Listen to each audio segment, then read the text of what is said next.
不是，这个应该是不是对，这个是这个是的，但是点进来为什么还是后面呢？样子呢？我看一下那直播码有没有同一个，会不会是？哎呀，都是老一干的。因为我你的直播码是哪一个？我现在也知道了，我都。就是你在 Prime 的时候，然后这个地方怎么查？你进 Prime 这个地方，然后你这边，那我要先退出才行。好像现在有了，好像有了吗？那可以了。那就可以了。有了，可以了，妈妈，你看一下有没有？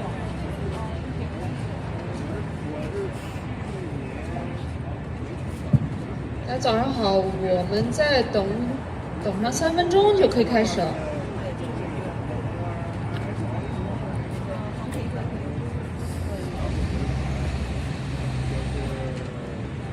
为什么我这边还是显示upcoming呢？好奇怪。是网络的问题不？没事。都能看到了呀。没事，反正你看的这不是更现场吗？不是，关键是我怕我看不到其他人。就是效果是吧？不是我觉得我看不到其他人是不是也看得到？是这个吧？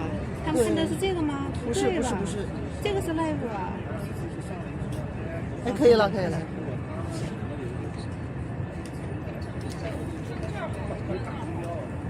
站这边，站电视的这边。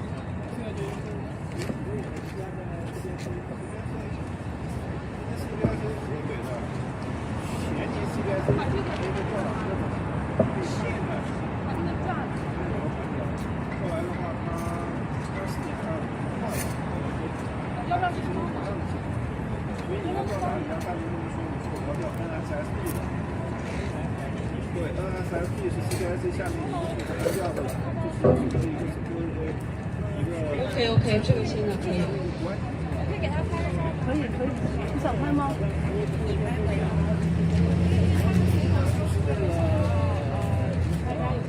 因为 CBIC 以前的调查，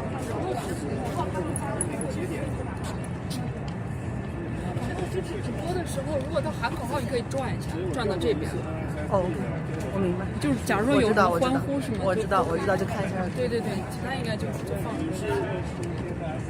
是卡在哪个？就是你第二方。好了，到了吗？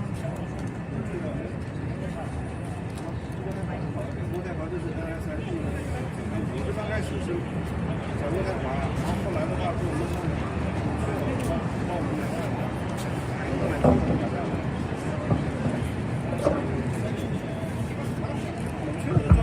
这种就是疑难杂症的问题，我都说了，你要去就去了，你要是去了那我就前人挖坑，后人对，反正我说不好听的话，我跟你加拿大，我他妈搞1000人走。可以。这几年交的多少次？一会儿让所有人从这边上，这边线。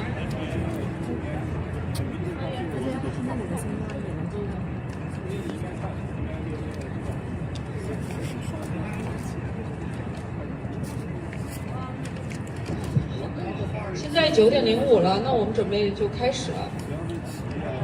Hello everyone, I'm Nix, one of the organizers. Thank you all for coming. Before we begin, I want to acknowledge that we are gathered today on these unceded, ancestral and traditional territories of Musqueam, Squamish, and Tsleil-Waututh nations.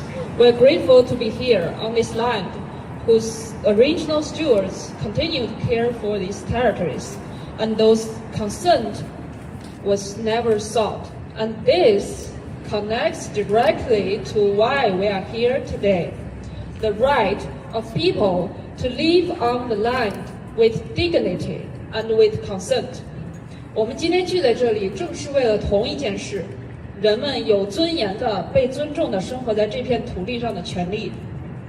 We are here to protest the unreasonable delays of our PR, work permit, and visa applications processed by IRCC. Most of us have been stuck in security screening for years, conducted by ICBIC, referred to by IRCC. For years, We've got no updates, no timeline, and no answers. We have been dropped into the black hole with no way out. 我们被 IRCC 扔进安调这个没有出口的黑洞。This is a Friday, so many of you took a day off to come here.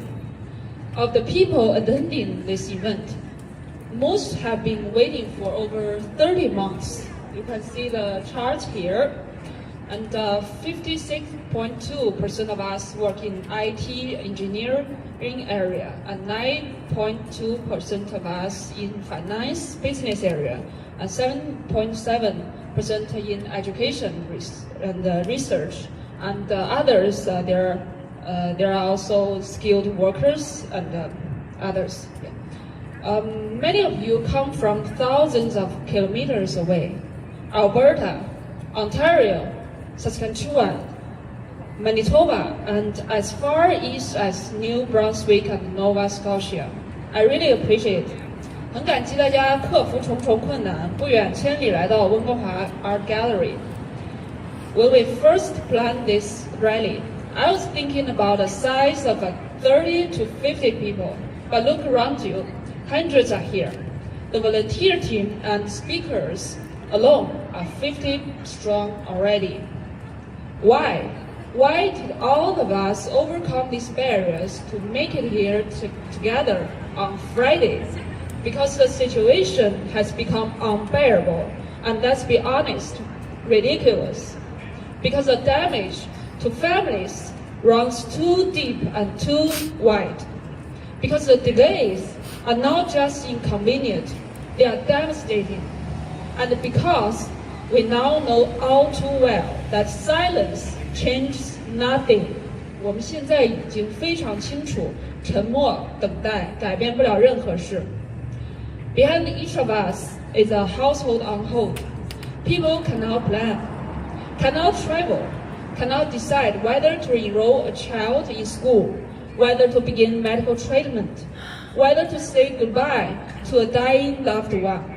我们每个人的背后都是一个被搁置的家庭，我们无法做出计划，无法出行，无法决定是否让孩子入学，是否开始治疗，能否见即将离世的亲人最后一面。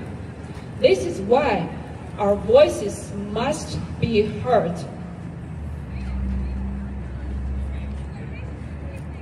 This rally continues what we started in Ottawa on March 13th.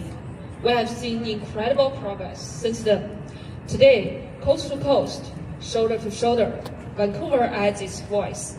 We will not stop until IRCC, CBSA, and CSIS give us a real answer. 我们不会停下，直到 IRCC, CBSA 和 CSIS 给我们一个真正的答复。The answer should definitely not be the same hollow line. Your case is in progress. IRCC service standard is 6 months, and CBSA's is 110 days. But see how many months we have been waiting. 30, 40, 59. From our own survey of people here today, the average wait is 31 months, and we are still waiting with no timeline in sight. IRCC 的服务标准是6个月 ，CBSA 是110天，而我们参加这次集会的参与者的平均等待时长已经达到了31个月，并且我们还在等，没有尽头。For myself, it's been almost 30 months. I really want to ask them, 30 months have passed. Have you figured out whether I'm a spy or not? Have IRCC answered? No. Have CBSA answered? No. Has anyone answered? No. We are legal residents. We have built lives here. We paid taxes. We followed every rule. This is not what the government promised us. What's worse is that the backlog is growing. 问题是积压还在恶化。This system isn't improving security. It's producing mass delay. The inflow exceeds the outflow every month. The inventory is growing. This is not a security policy. This is an administrative failure. 这没有让加拿大更安全，反过来这是行政失败。Here we have 3 demands. First, clear the backlog. 专项清除积压的库存，让时间线立法严格执行。IRCC and CBIC must eliminate the over 23,000 case backlog within a defined timeline. There must be a 12-month legal limit enforceable by law and not subjected to discretion. If a case goes far beyond standards, there must be a written justification and interim relief. Second, tell us where we stand. 告诉我们具体进展在哪，什么阶段，还有多久。Every 90 days, we deserve a real update. Who has the file? What stage it's in? And when it will be done. No more indefinite waiting and guessing games. Third, be accountable. IRCC 应该是责任主体，他接收了我们的申请和申请费，他不能推卸责任，我们需要有独立监督。IRCC accepted our applications. IRCC took our fees. IRCC refers cases to other agencies. That means IRCC must take responsibility for outcomes.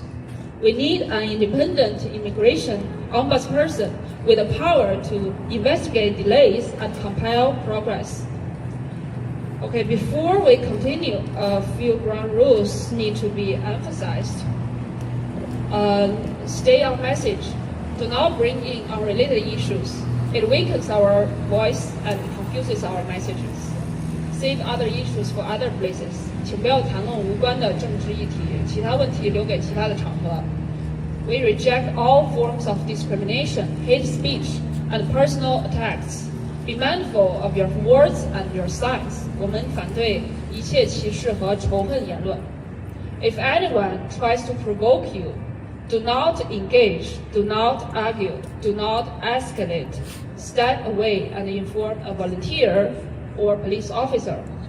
遇到挑衅的人，不要回应，找志愿者或警察处理。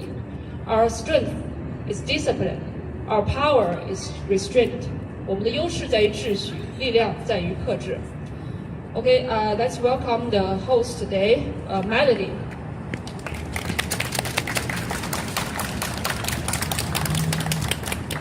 Thank you so much, Nick, for your powerful opening remark.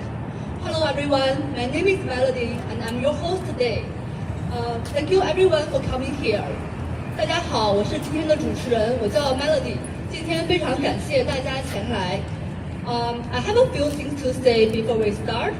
So first, we will start by playing a video from Senator Wu, after which we will have a few speakers coming up here to share their stories. After all the speakers finish, if we still have time, we will open up the space here for anyone who wants to share their stories. So if you would like to speak up here, please sign up with our volunteer. And by 10:50, we will wrap up and get ready for our march to the IRCC's office. 我们等一下会先在电视上播放一段来自《火焰报》参议员的支持视频，所以大家可以稍微往前站一点，怕你们等下看不清楚电视。之后呢，我们会有几位发言人上台来分享他们自己的故事。等发言人分享结束之后呢，如果还有足够的时间，我们就会把这个话筒开放给所有想要发言的朋友。所以如果你们有意愿发言的话，可以先找我们的志愿者报一下名，然后大概在10点50左右，我们就要开始准备往 IRCC 那边的游行了。I also want to address that showing your face is consent. By participating, you agree that you may appear in photos, videos, and news coverage from the event. If you prefer not to be identified, please wear a mask or other face covering. We also provide a few masks at our desk. 我们全程会有摄影师、摄像师跟拍，然后也有直播和媒体的拍摄。所以如果你们现在已经在现场的话，我们就会默认您已经同意被拍摄，并且之后有可能会出现在照片、视频或者是新闻的播报里边。那如果您不想被拍到或者不想被认出来的话呢，我们就建议您戴口罩。然后我们的台子那边也提供少量的口罩，如果有人临时决定想要戴的话，可以去找我们的志愿者要一下。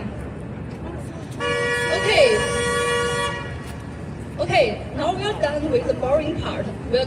Here comes the fun part. We will also do a few chanting today in between the speeches. I've already sent the chants to our group chat, so I just want to repeat here to remind you. When I say IRCC, you say end the delay. When I say CBSA, you say clear the plate. And then there's another one that we can all do together is make the decision, make it now. Are you ready? Do you want to practice? Yes. IRCC, end the delay. CBSA, Clear the plate. IRCC, End the delay. CBSA, Clear the plate. IRCC, End the delay. CBSA, Clear the plate. make the decision, make it now. Make the decision. Make it now. Make the decision, make it now. Make the decision. Make it now. Make the decision, make it now. Make a decision. Make it now. Thank you, everyone. You're doing a great job. Okay, thank you. We have another practice actually. So let me ask you, if you agree with what the speaker said, what would you say? What would you do? Yay! Yes. You can cheer for the speaker. You can also clap your hands. Let the speakers hear you. Give them some encouragement. All right? Yes, exactly. And just in case, if someone says something offensive, racist, or it may go against with our demands, what would you do? What would you say? Yes, you can also boo them. Okay? So let's go practice. What would you do if you agree with the speakers? Yes, good job. And what if someone says something offensive or racist? Thank you, you're killing it. All right. I promise I will shut up soon. But I have to ask you to direct your attention to our TV screen here. Can you all see the TV screen? Yeah. Okay. So.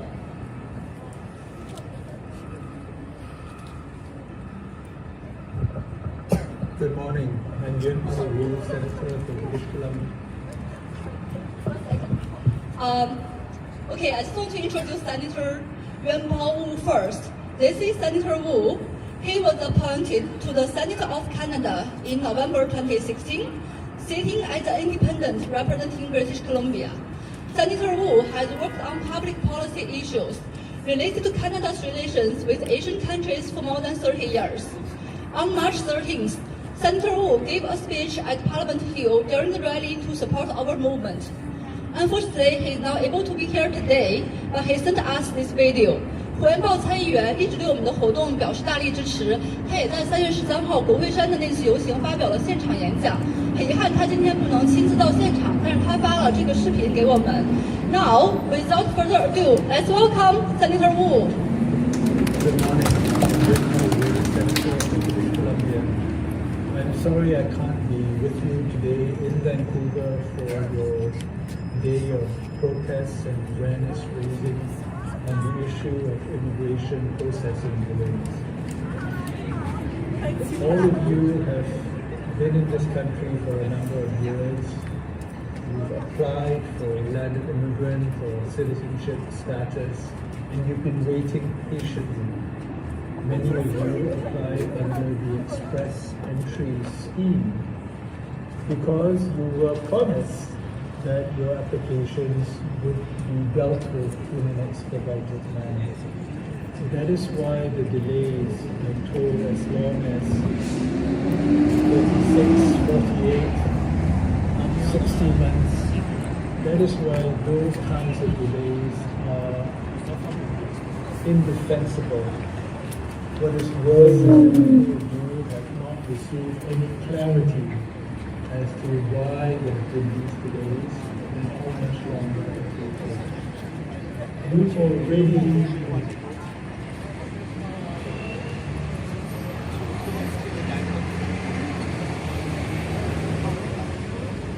that you have invested in your hard work with the lives of families.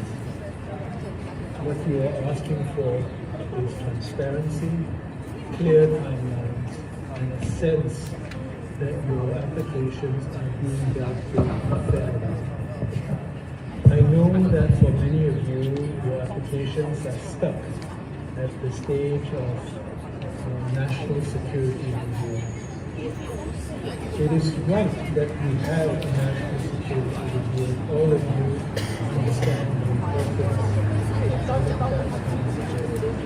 But it is not right if you are treated in a more harsh manner, in a way where the scrutiny is more severe than other applicants.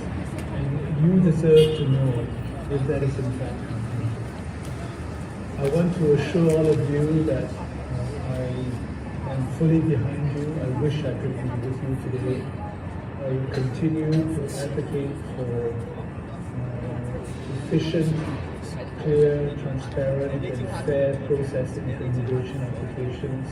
I will speak to the officials here in Ottawa and look forward to continue working with you and your colleagues across the country to see how we can improve Canada's immigration processing and we can make all of you fully Canadian so that we can contribute even more to this country.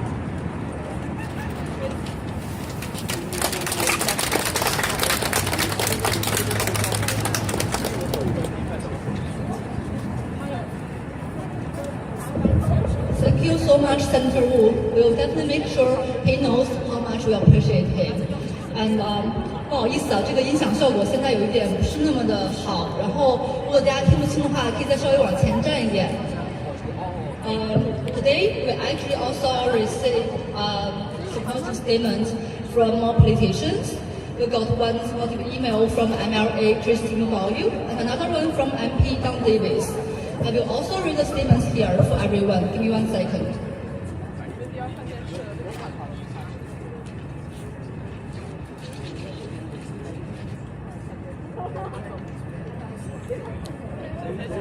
So I'm going to read the supportive email from MLA Christine Wang first. She said, as MLA for Vancouver Mountain, I recognize the strain that ongoing PR delays have placed on families and individuals in our community. These federally driven backlogs and security screening delays have created additional pressure for those already working through the permanent residency process. These delays are eroding trust in systems that is meant to be supporting community integration and inclusion. I stand in support of this nonpartisan rally. Okay, and I'm going to read the other one, supportive email from MP Don Davis. He's MP of Vancouver Kingsway. I stand in solidarity with all those affected by prolonged and unexplained permanent residency security screening delays, and I commend your courage in speaking out. Your call for fairness, transparency, and accountability is both timely and deeply important. Our office and the NDP will continue advocating for an immigration system that treats everyone with dignity and delivers the justice people deserve.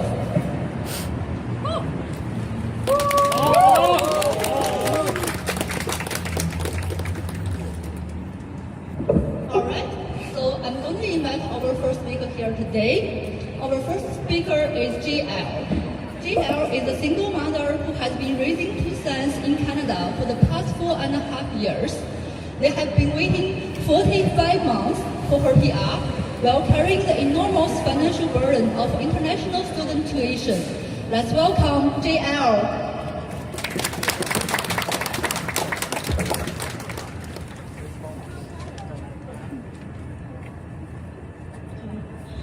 Hi, good morning everyone. I'm JL. Thank you.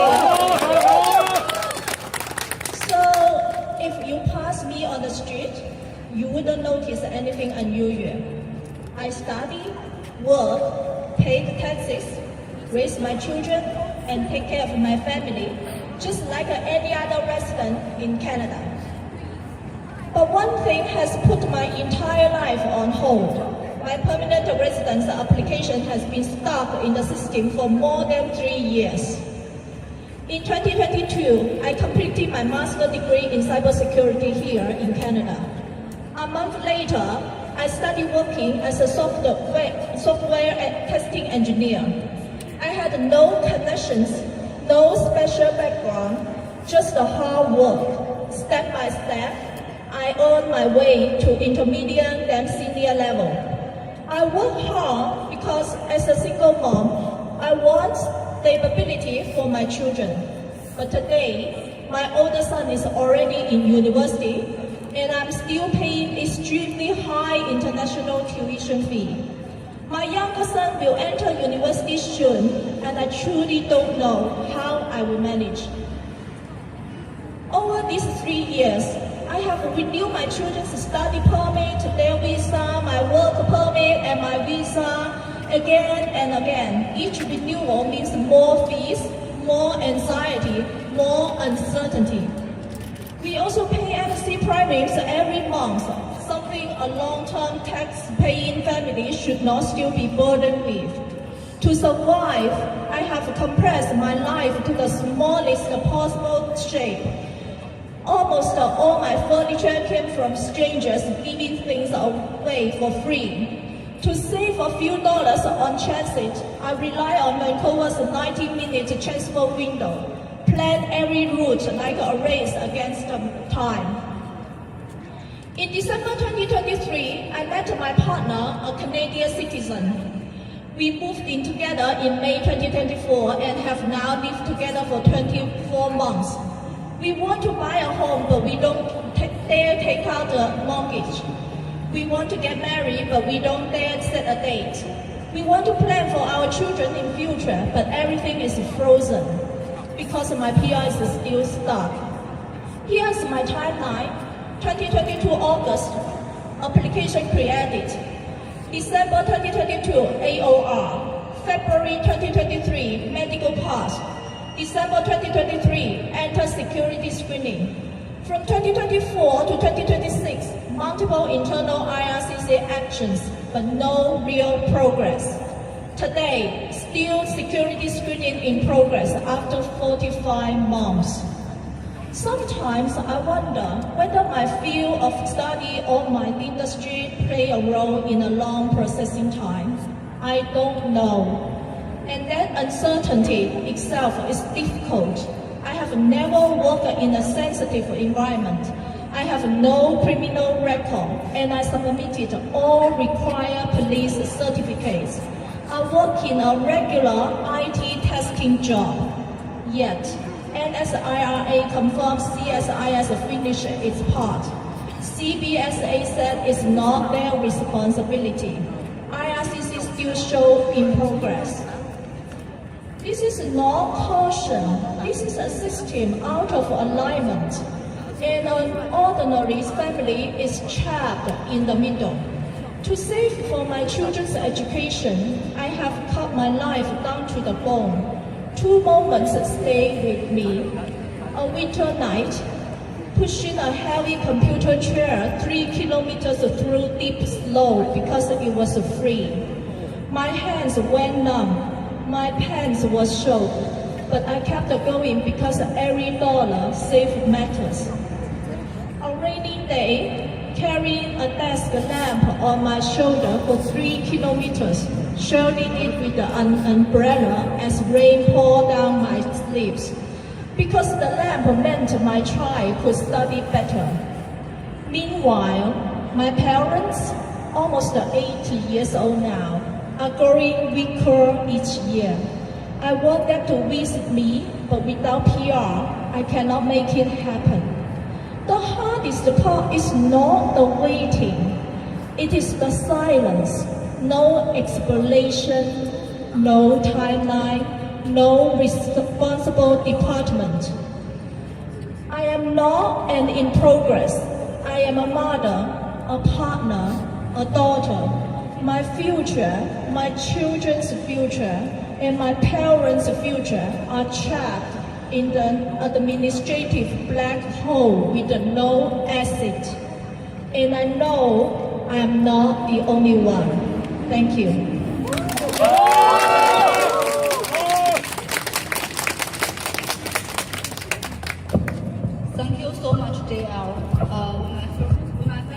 in here, we also rely on picking up free furniture, so I can definitely relate to that.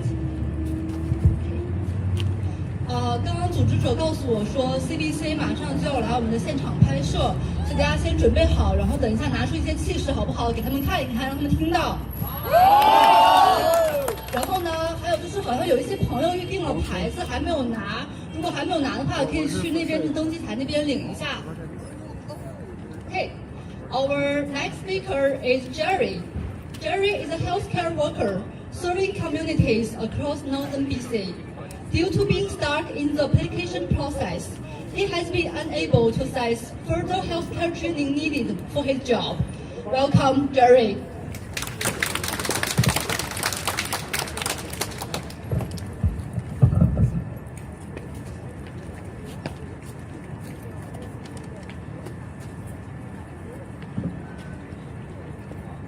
Good morning, everyone. My name is Jerry. Today I stand before you not just as a resident of Prince George, but as someone who has built a life and a career on the promise of northern British Columbia and Canada. 5 years ago, I arrived in Canada as an international graduate student. I chose the University of Northern British Columbia, not just for its reputation, but because I wanted to be part of the community that calls the North home. After earning my master's degree, I stayed. I didn't leave. For the past 3 years, I have served as a computer support technician in Northern Health, the local hospital authority of Northern British Columbia. In this role, I support a population of over 300,000 people across our region.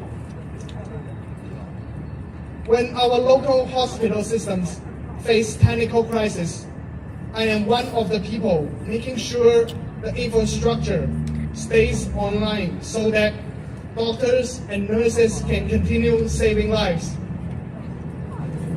I have done my part. I have integrated. I have contributed.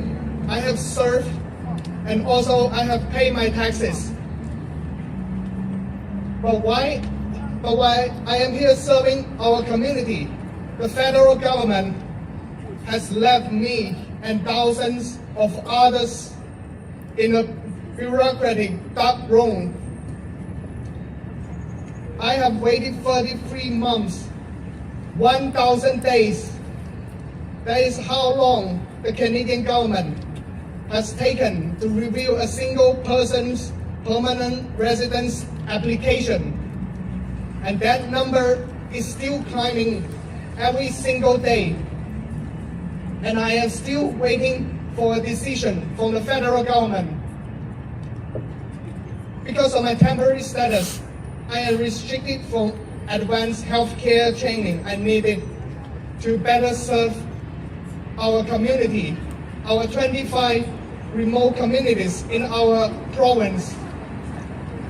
I also am forced to pay international tuition fees, sometimes double or triple the local Canadian rate for the same courses, simply just to gain the skills to help our neighbor and to save the lives in northern British Columbia. I applied for permanent residencies with the hope of a stable future. Instead, I have been met with a wall of silence. We have all been met with a wall of silence labeled as comprehensive security screening. This isn't just a delay in the system, it's a systematic failure. Across Canada, currently 23,000 permanent resident applications are trapped in this same black hole. The official service standard set by the federal government itself is 110 days. Yet we have been waiting for over 30 months, 40 months. Some people even have waited for 80 months, 90 months. That's half of the generation has passed. That is not a backlog. That is a breach of the trust of people that came to Canada to serve a better life. Today, as one of the healthcare workers serving the 5 million people of British Columbia, I am not asking for a special treatment about myself. I am asking for the basic accountability that every resident of a G7 nations deserves. We demand 4 things from our leaders, 4 simple things. The first thing is transparency. We need proactive 90 days updates. Stop telling us our files are in progress and start telling us which agency is holding them and why. The second demand is enforceable timelines. If a case exceeds the standard by 100%, the federal government should provide a written justification and a firm completion date of when our cases will be processed. Third demand, independent oversight. It is time for an immigration ombudsperson to investigate these chronic bottlenecks to see how they can improve the speed of processing and clear the backlog. Our fourth demand, we need the CBSA and CSIS. Those are the government department responsible for the security of Canada borders. But we need them to adhere to clear 30-day processing windows once reviews are initiated. At the end, I would like to say, I love Canada. I love British Columbia. In my heart and my daily life, I am no different from any of you. I love hiking our trails. I love fishing our lakes. And I am inspired by the rugged beauty of the Canadian wilderness. I even love the snow and the cold in the northern British Columbia. Skiing through our mountain is where I feel most at home. To our members of Parliament and the leaders in Ottawa, look at the people who are keeping your hospitals running and your university flying. We are not just files in a cabinet and forgotten by the government officials. We are your neighbors, your colleagues, and your constituents. We have given our best to Canada, and it is time for Canada's immigration system and the federal government to give its best back to us. We are not asking for a shortcut. We are asking for a reasonable timeline and a schedule and a plan. Thank you for your attention to this matter.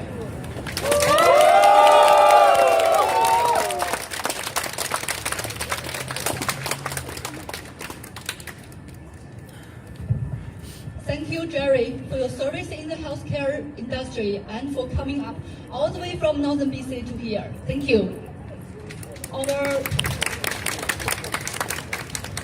Our next speaker is Saeed. Saeed applied for permanent residence more than 3 years ago. He will share his experience of navigating a prolonged wait, along with the Iranian community's advocacy efforts over the past year. Let's welcome Saeed.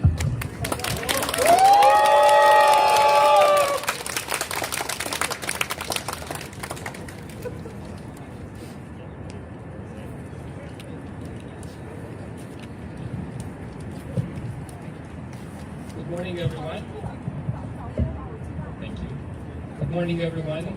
Thank you for being here today, and thanks for organizers to organize this and giving us the chance to share our story. My name is Saeed, and I am here today speaking alongside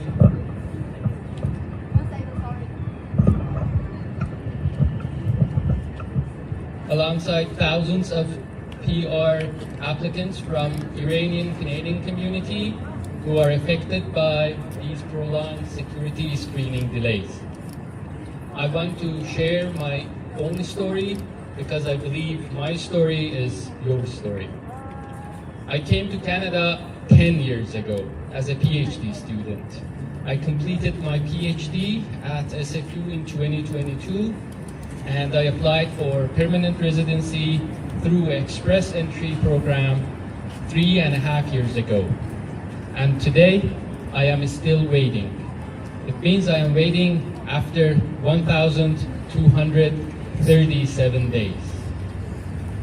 What was supposed to take months has now stretched into years, more than 6 times longer than the official processing times. I am a researcher, a scientist contributing to science, technology, and innovation in Canada. My wife is a hearing aid practitioner who helps people every single day. We built our lives here. We contribute. We pay taxes. We follow every rule. And yet we are stuck. And it is not just us. Thousands of highly educated, highly skilled individuals in our community, people who studied here, worked here, and built their futures here, are facing the same uncertainty. These delays are pushing away the exact talent this country worked hard to attract. And behind every delay is a real human story. These delays don't just cost time, they disrupt lives. Families are separated for years. People miss important moments with their loved ones. Careers are put on hold. Employers hesitate when someone's future is uncertain. Highly skilled professionals can't advance because many licenses require permanent residency. Financial stability is affected. People are denied line of credits, loans, and even basic opportunities, such as leasing a car. Students lose access to education and scholarships. Healthcare coverage can expire. Work permit extensions take months. And through all of this, there is constant stress, anxiety, and uncertainty. Life doesn't pause, but we are forced to. This is not the experience Canada promises to the people who choose to build their lives here. So, what is really going on? Based on our analysis, there are 2 major issues. First, certain nationalities face unfairly high rates of comprehensive security screening.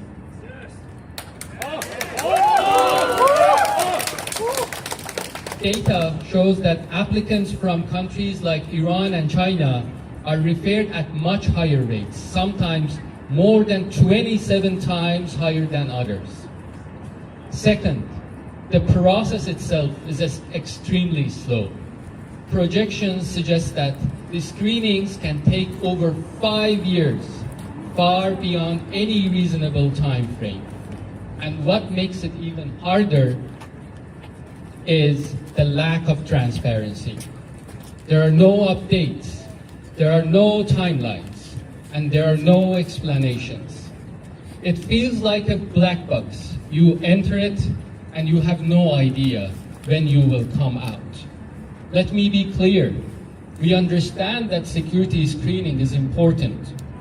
We all want Canada to be safe, but innocent people should not pay the price for geopolitical conflicts. Efficiency, fairness, and transparency should be a part of the system. Despite these challenges, our community has not stayed silent. We organized, we reached out, we raised awareness, and we stood together. We gathered in front of Parliament last year. We contacted Minister of Immigration. We engaged with members of Parliament for months. We launched and supported petitions which gained thousands of signatures. And yet, there has been no meaningful change. More and more people are being added to this backlog. And if nothing changes, the problem will only grow.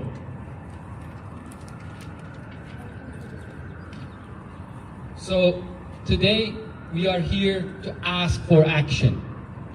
We are asking for transparency in processing time and criteria.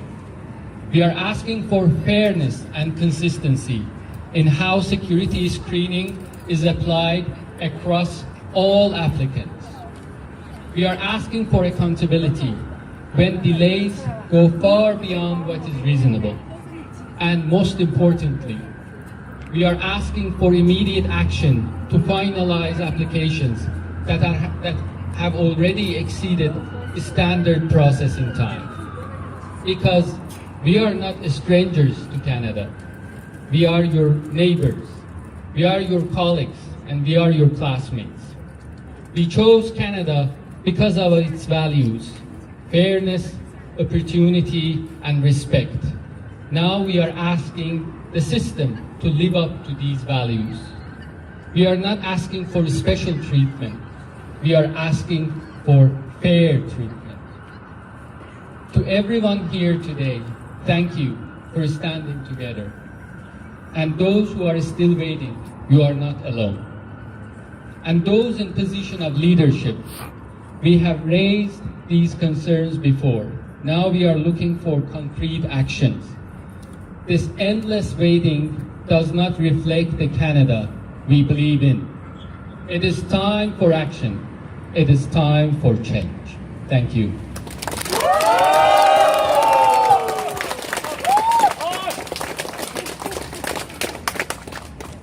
Thank you, Said, for speaking from Iranian community.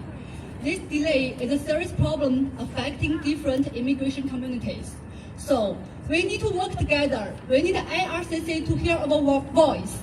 When I say IRCC, you say MPA! When I say CBISA, you say Clear the place! IRCC! MPA! CBISA! Clear the place! IRCC! MPA! CBISA! Clear the place! IRCC! MPA! CBISA! Clear the place! IRCC! MPA! CBISA! Clear the place! Make the decision, make it now! Make a decision, make it now! Make the decision, make it now! Make a decision, make it now! Make the decision, make it now! Make a decision, make it now! Make the decision, make it now! Make a decision, make it now! Continue. Make a decision, make it now! Make a decision, make it now! Make a decision, make it now! Louder, louder. Make a decision, make it now! Make a decision, make it now! Yes, thank you everyone.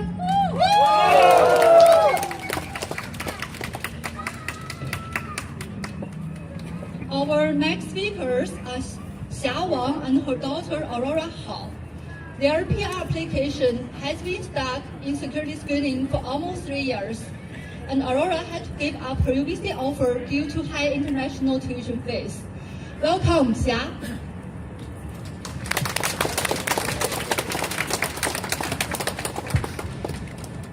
Hello. Hey, everyone. Thank you for giving me the opportunity to speak here. My name is Xia.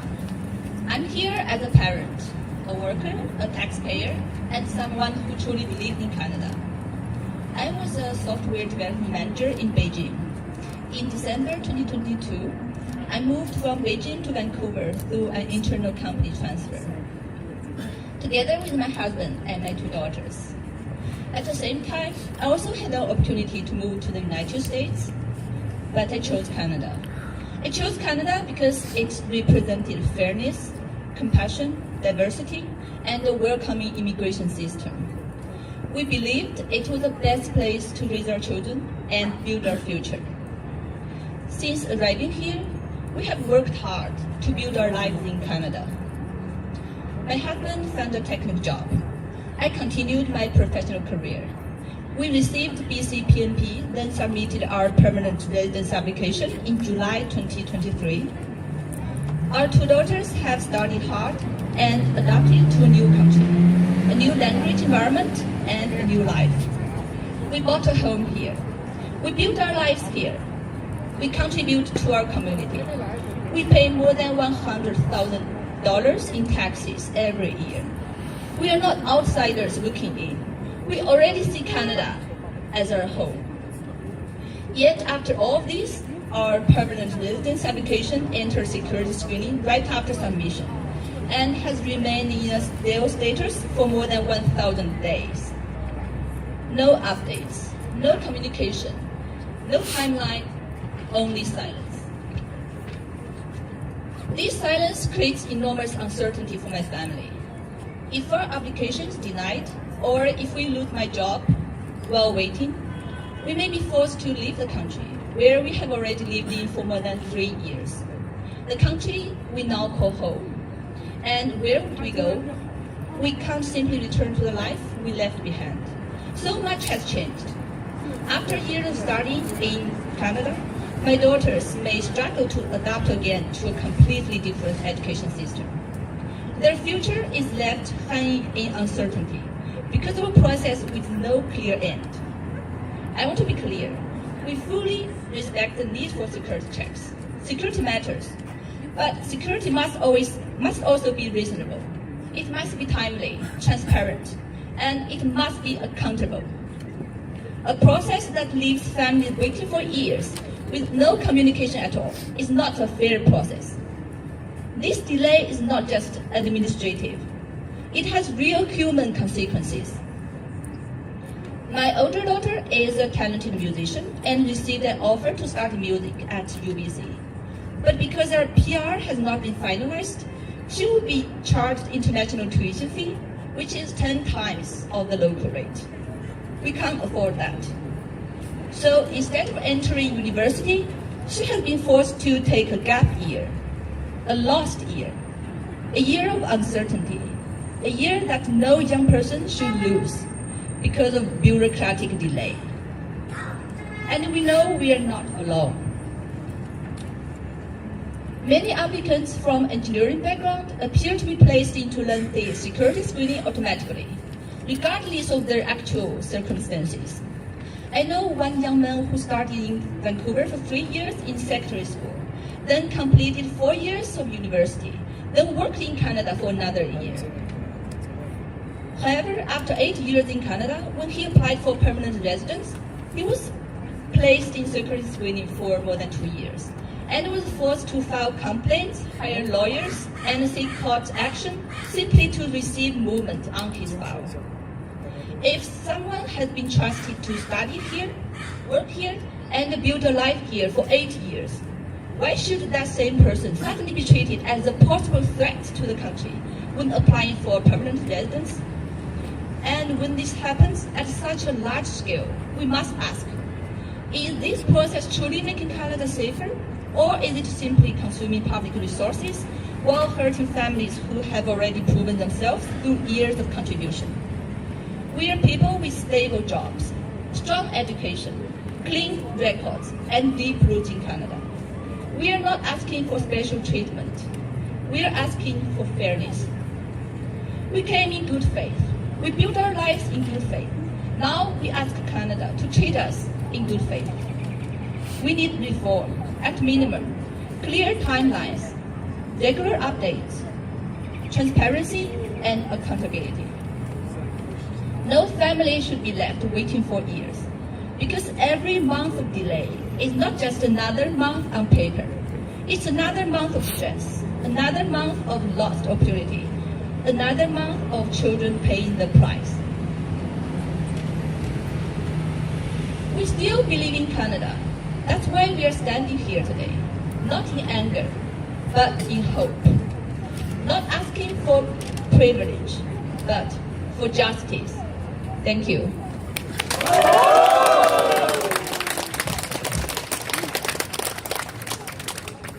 Then my daughter Aurora is going to talk.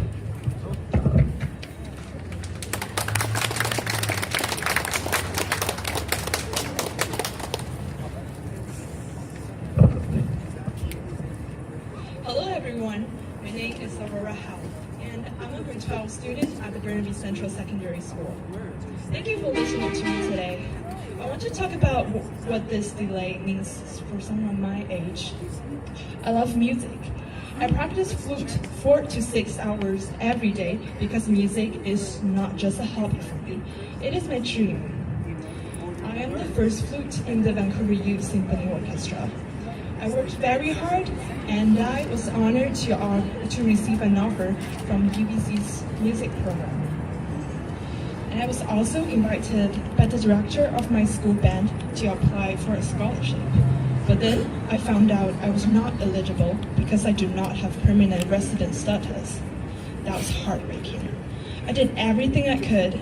I studied hard, I practiced every day, I contributed to my school and community.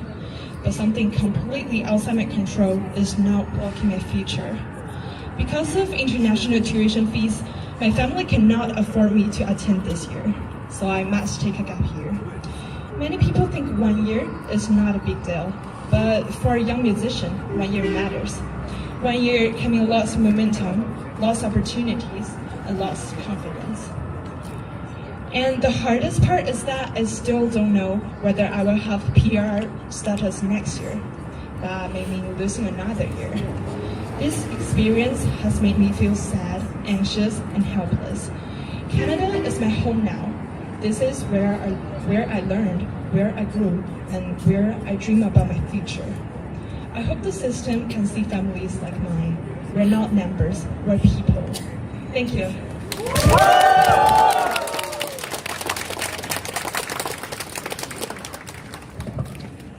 Thank you, Xiaawang and Aurora. It's really touching to hear both the mother and her daughter's perspective. Our next speaker is Steven. Steven is a professional working at a multinational company. He has lived and worked in Canada legally for years. But being stuck in the security screening process means he's been trapped here, unable to return home to support his grieving family. Let's welcome Steven.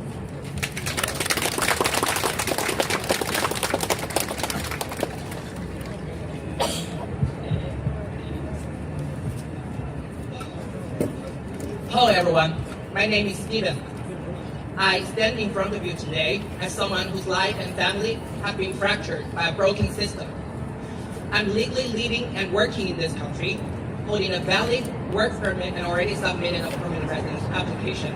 I contribute to the economy, I pay my taxes, and I follow the rules.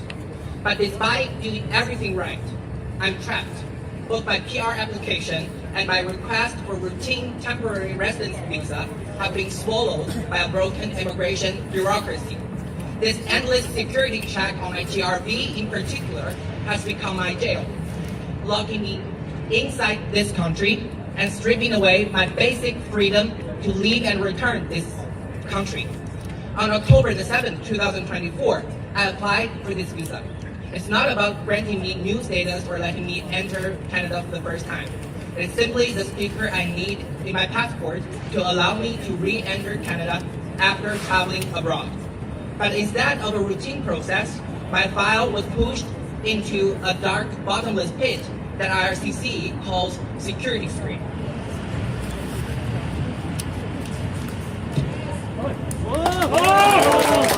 It has now been exactly 571 days. 571 days locked in this country, 571 days of absolute stagnancy, met with nothing but uninformative automated replies by IRCC. But while this agency keeps my file standing perfectly still, life does not. In those same 571 days, my family has faced cancer and devastating loss. I'm trapped here, hopelessly separated from the people who need me the most, all because I'm waiting for a single routine sticker for my passport. Because of this indefinite delay, my life has been completely paralyzed. Professionally, I work for a major multinational company, yet I have been forced to cancel planned international business trips to the United States or Europe simply because I'm not allowed to leave and return. But those professional setbacks pale in comparison to the personal heartbreak. My boyfriend and I came to Canada because we saw this country as a beacon, a lighthouse of diversity and tolerance, and we expected to build a shared life and future together here. But the bitter irony is, the bureaucracy of this very lighthouse is now actively harming our relationship. Right now, my boyfriend is back home in Guangzhou, taking care of his father, who's battling with liver cancer. And I'm stuck here. We're separated by an ocean, a devastating illness, and a heartless immigration office. I cannot hold his hand, and I cannot be there to support him through one of the most terrifying times of his life. The pain of this separation extends to the rest of my family. During this time, my grandmother passed away. Because I'm held hostage by this missing visa, I couldn't travel back. I couldn't be there to comfort my dad when he lost his mother. My dad is an incredible, deeply supportive man. I will never forget when I came out to him years ago. He didn't scold me, he didn't freak out. He simply looked at me and said, use protection. That is the kind of loving, practical, and accepting father he is. A good person like him deserves to be reunited with his son, especially after everything he has been through and still going through. Now my grandfather is also in poor health conditions. And once again, I'm forced to watch from an ocean away. I should be by my father's side, but because of a cold, indifferent bureaucracy, I cannot be. During this 571 days of painful waiting, I have actively pleaded with IRCC multiple times for updates. What did I get in return? Cold, automated template letters telling me there's no guarantee of when they will finalize my file. IRCC quietly labels our files as complex, but they never tell us why, and they never give us a timeline. They use the word security as an absolute shield to excuse indefinite delays, leaving our lives paralyzed. We understand and respect that Canada needs to conduct background checks, but a security check cannot be a blank check for indefinite delays, zero transparency, and zero accountability. Look around this COP. I know I'm not alone today. Countless students, temporary workers, and permanent resident applicants are trapped in this exact same nightmare. We're not asking to bypass the rules. We're asking for basic fairness and basic human treatment. We're asking to be treated like human beings, not forgotten files in someone's desk. We demand transparency. We demand reasonable processing times. And we demand that IRCC be held accountable for the lives and families they're damaging. Thank you.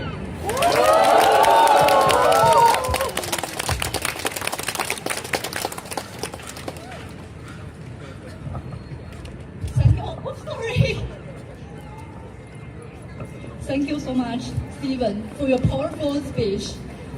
It takes a lot of courage to be here and sharing your story. Thank you for speaking out for the LGBTQ+ community. 谢谢你为酷儿学弟发声。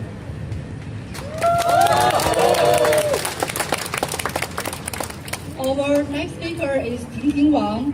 She is business consultant, a recent MBA graduate, and an educator. She's here today because her husband has been trapped in a delay for more than 700 days. Let's welcome Ting Ting.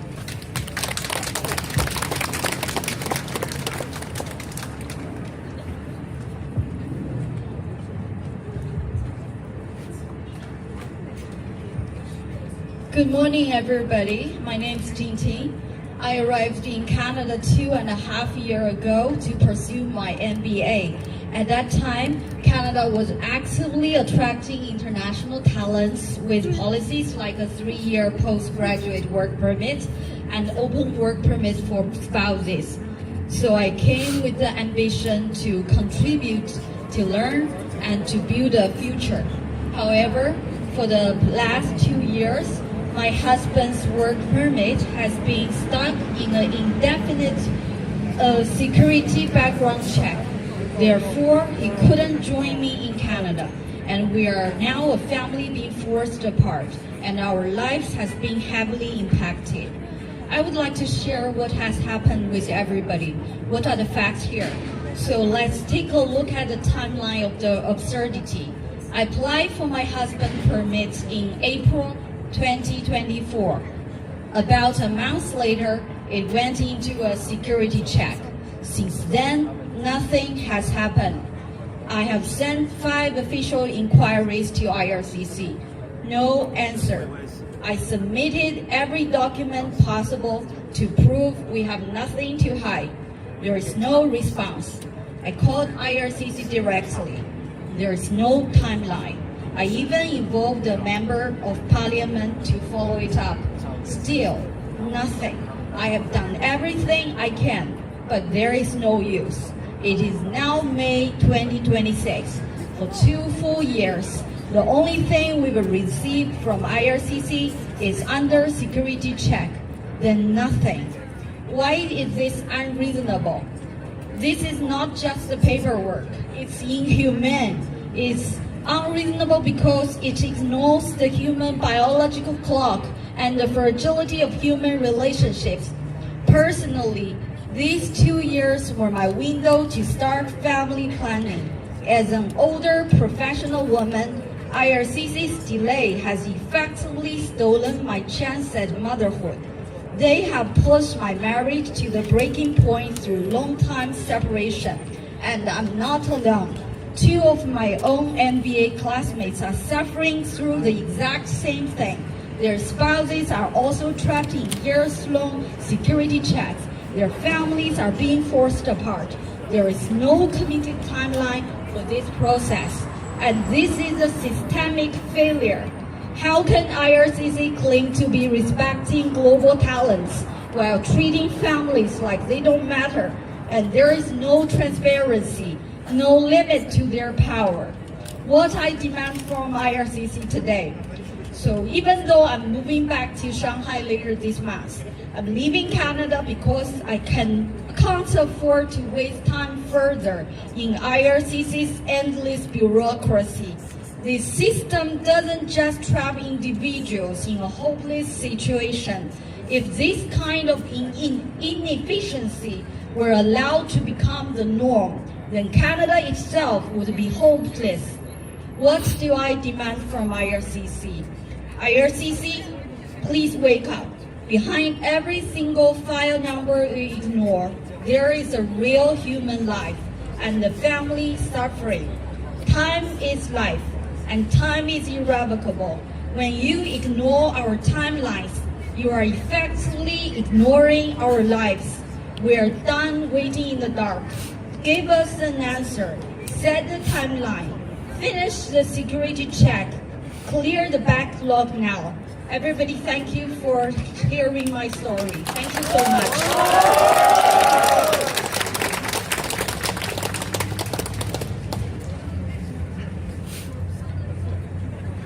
Thank you so much, Ting Ting. Yes, IRCC delay is ruining our family, ruining our relationship, ruining our life. So now, please raise up your sons. 举起你们的牌子，然后我们来做一轮新的口号，好不好？IRCC, CBIC, IRCC, CBIC, IRCC, CBIC. Make the decision, make it now. Make the decision, make it now. Make the decision, make it now. Make the decision, make it now.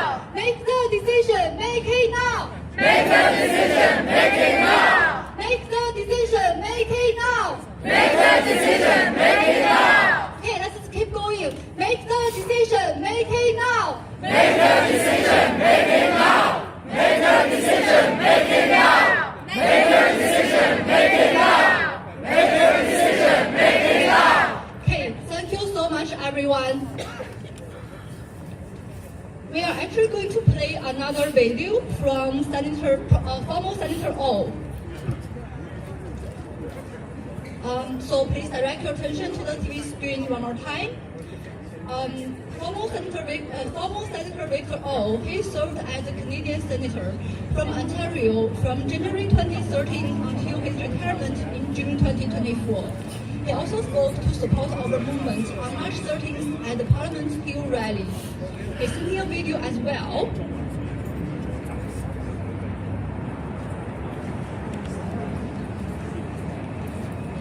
Give us some time.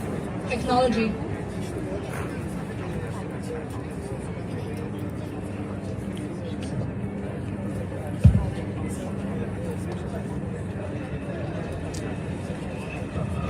I'm former Senator great pleasure to join you today. Unfortunately, I'm not able to join you in person.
Carry on the fight. We are behind your back. We are backing you. We want you to be fairly treated in this country. Canada is supposed to be a country treated everybody equally. And we will be advocates for you to make sure that you get a fair treating, a fair treatment on all these particular issues. So I want to tell you that carry on your struggle, carry on your voice, make sure that it's loud and clear. So I want to wish you all the best. Thank you and have a good day.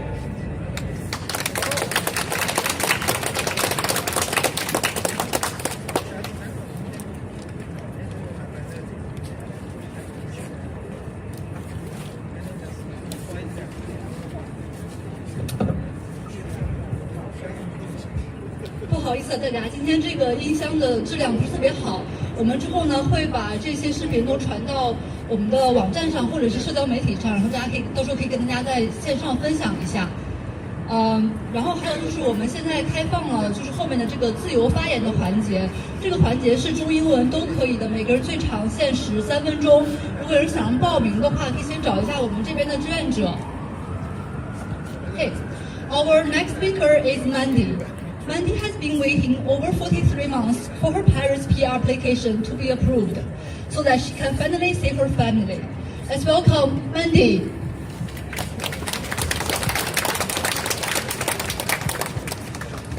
Wait.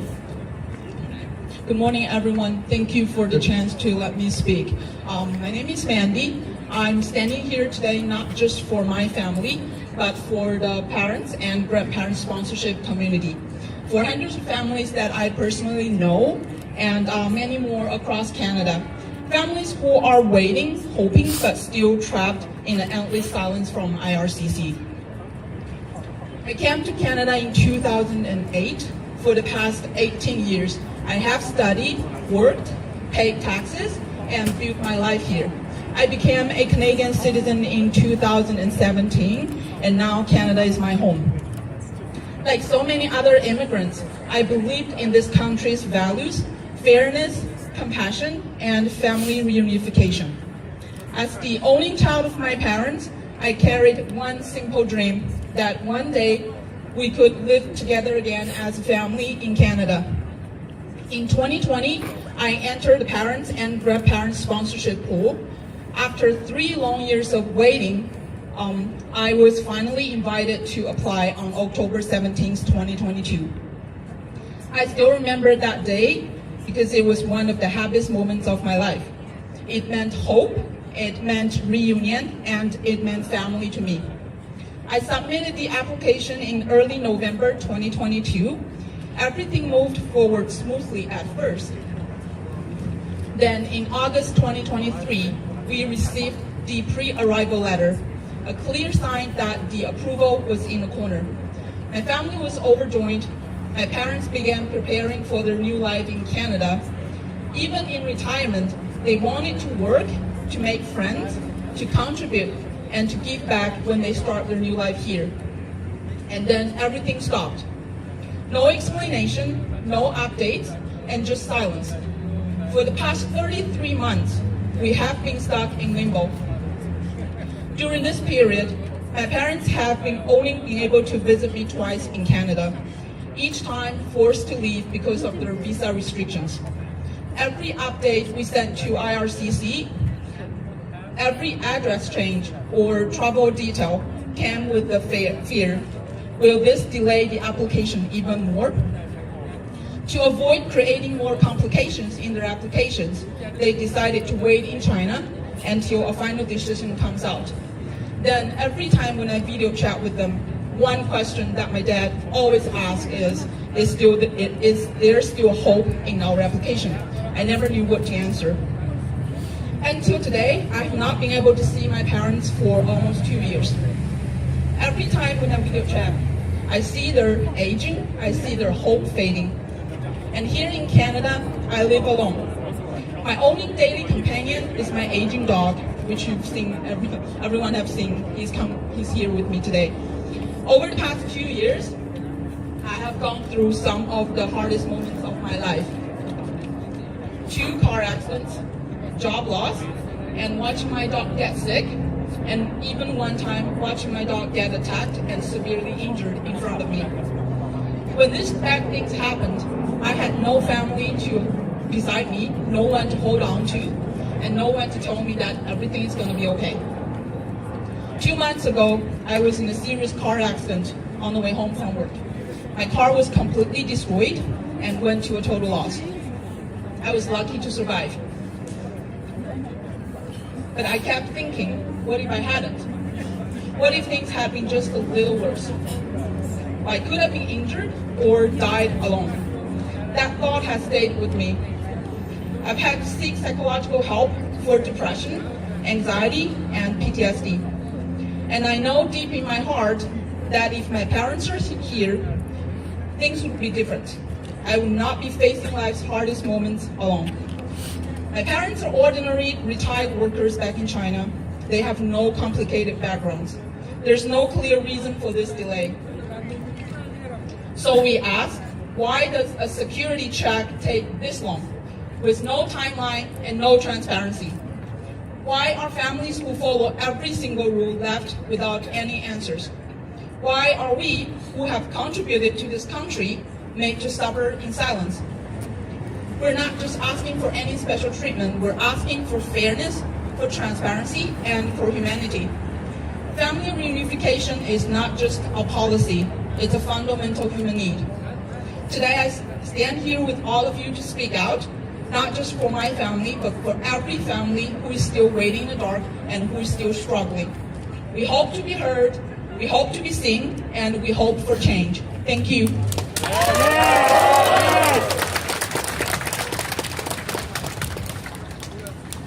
Thank you so much, Mandy. I'm really sorry for all the hard moments you have experienced, and this is another example to say that IRCC's delay is ruining our life. Our next speaker is Joseph. Joseph is an engineer and the father of 2 children. They are suffering from loss of anxiety, waiting for their PR application result. Let's welcome Joseph.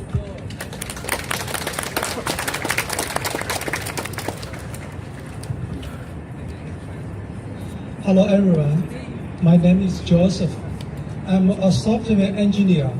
Actually, I'm a silent person, but today here, I would like to stand together with all of you. I graduated from a university here right in Vancouver and have served as senior software engineer for over 50 years. I'm a father of 2. One day, my children asked, Dad, you teach us to be honest and follow the law every day. So why is the immigrant department investigating someone as good as you? In the face of such innocence, I'm speechless. In front of this cold black hole, My 50 years of hard work and integrity seems to have lost their light overnight. As an engineer, I'm relying on data. In June 2025, I received AOR with high hopes.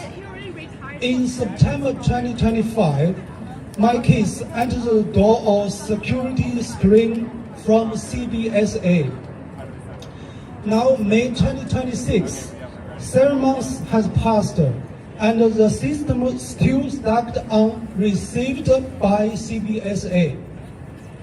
In my word, 7 months is enough time to change many things to change the world. But in this administrative black hole, my life has been forced into a dead silence. The prolonged stagnation has caused severe hardship for my family. First, it has crippled my career. I was affected by a company layoff in January. Despite my experience, I have faced multiple rejections solely because my PR is still pending.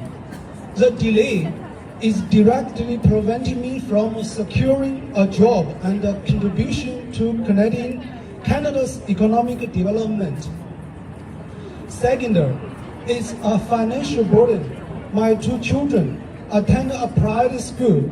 Because of my temporary status, I must pay high international tuition fee, a massive burden while I'm unemployed. Most importantly, it has destroyed our peace of mind. This endless uncertainty has caused severe anxiety for my wife and me. We can't plan our future. We are simply drifting. Most of us are trapped in a system that tells us just wait.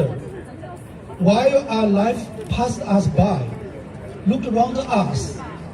For those friends whose security screen has lasted 1, 2, or even 5 years, this is an invisible black hole that has swollen our dreams and our contributions.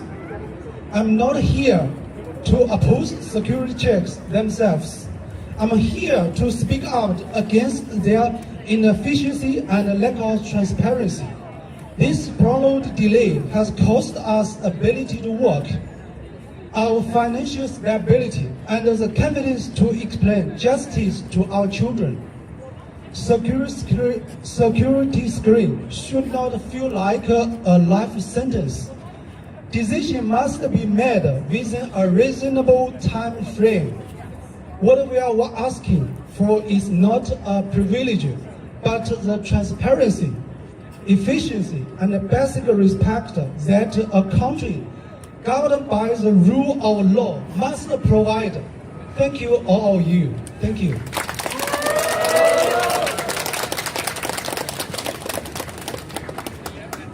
Thank you, Joseph, for sharing the story.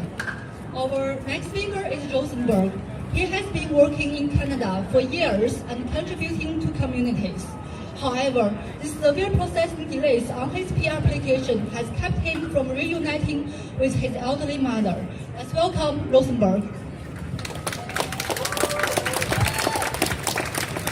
Good morning, ladies and gentlemen. My name is Rosenberg. And first of all, thank all the organizers and all of you for giving me this opportunity to share my story. Actually, as most of you, after getting my degrees from Canadian University, I just got work in Vancouver. Then I just moved here, and I've been working, for this job for almost 5 years, and then. And then after I submitted my application, by now I've been waiting for more than 3 years. Whereas the standard service time for this class is just about 18 months.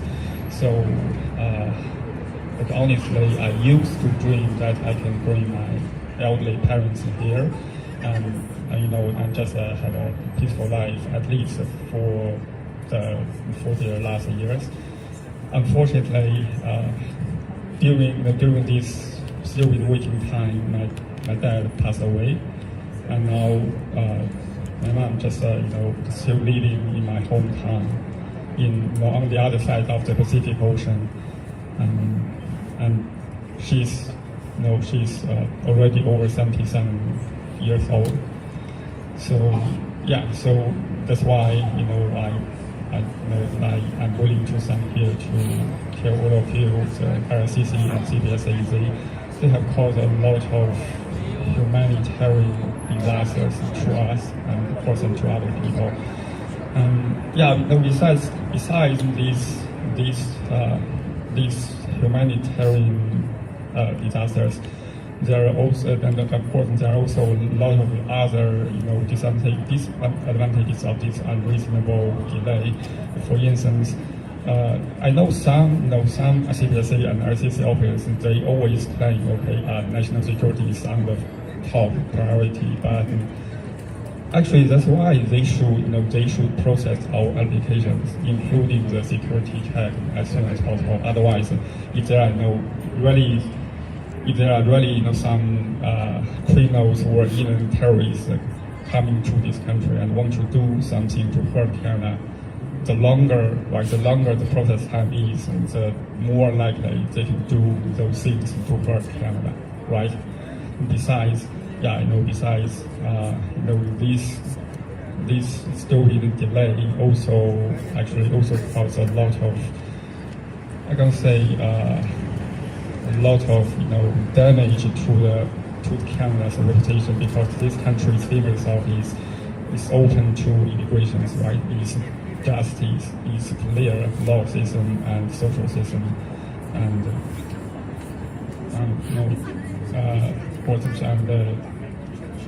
some of the right and some. Sorry, it's a second place, and besides, this kind of delays by IRCC or CBS, there are also kind of damage to the provincial authority for immigration, because I know most of us get provincial nomination, right? But I guess BC, this province just has about 5,000 or maybe 6,000 immigration limits, but the IRCC and CBSE, they just protest in Backlog maybe 3,000 every year. This severe damage to the provincial authority, and all this kind of. Actually, I can count out 50 or even 60 disadvantages of this unreasonable delay. So yeah, now since they already caused a lot of disasters, and here what I want to say is just if there were some IRCC officers or CBS officers stand in front of us, I just want to tell them, do your work and finish it in time. Yeah, that's all I want to say. So, thank you guys.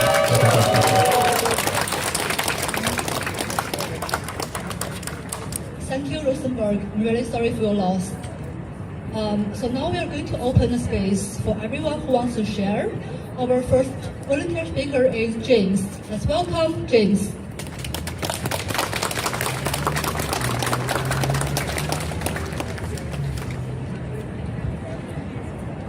Hello, thank you everyone. I'm James. Let's introduce myself firstly. I'm one engineer, and my PR is pending for around 40 months. Although it's not long, but it caused a few trouble to me.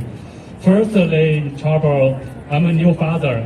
My kid was born in Canada 16 months ago. So my wife and I keep the kid in Canada for a few months. But we noticed it's a tough time to take care of the baby without grandparents' support.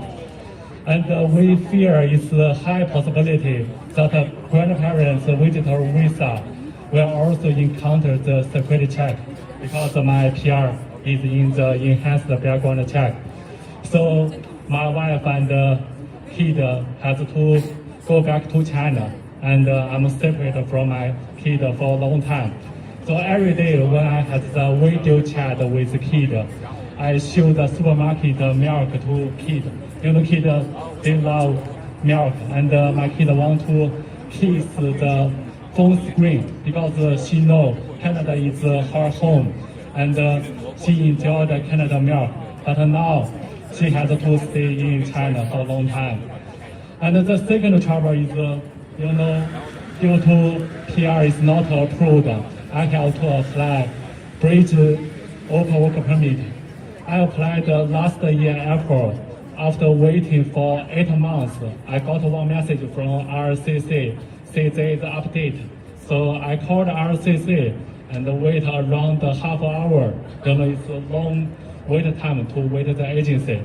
And the agency finally told me the bridge work permit is rejected. When I got the message, I just stuck in the phone. I don't know why it happened and what's wrong.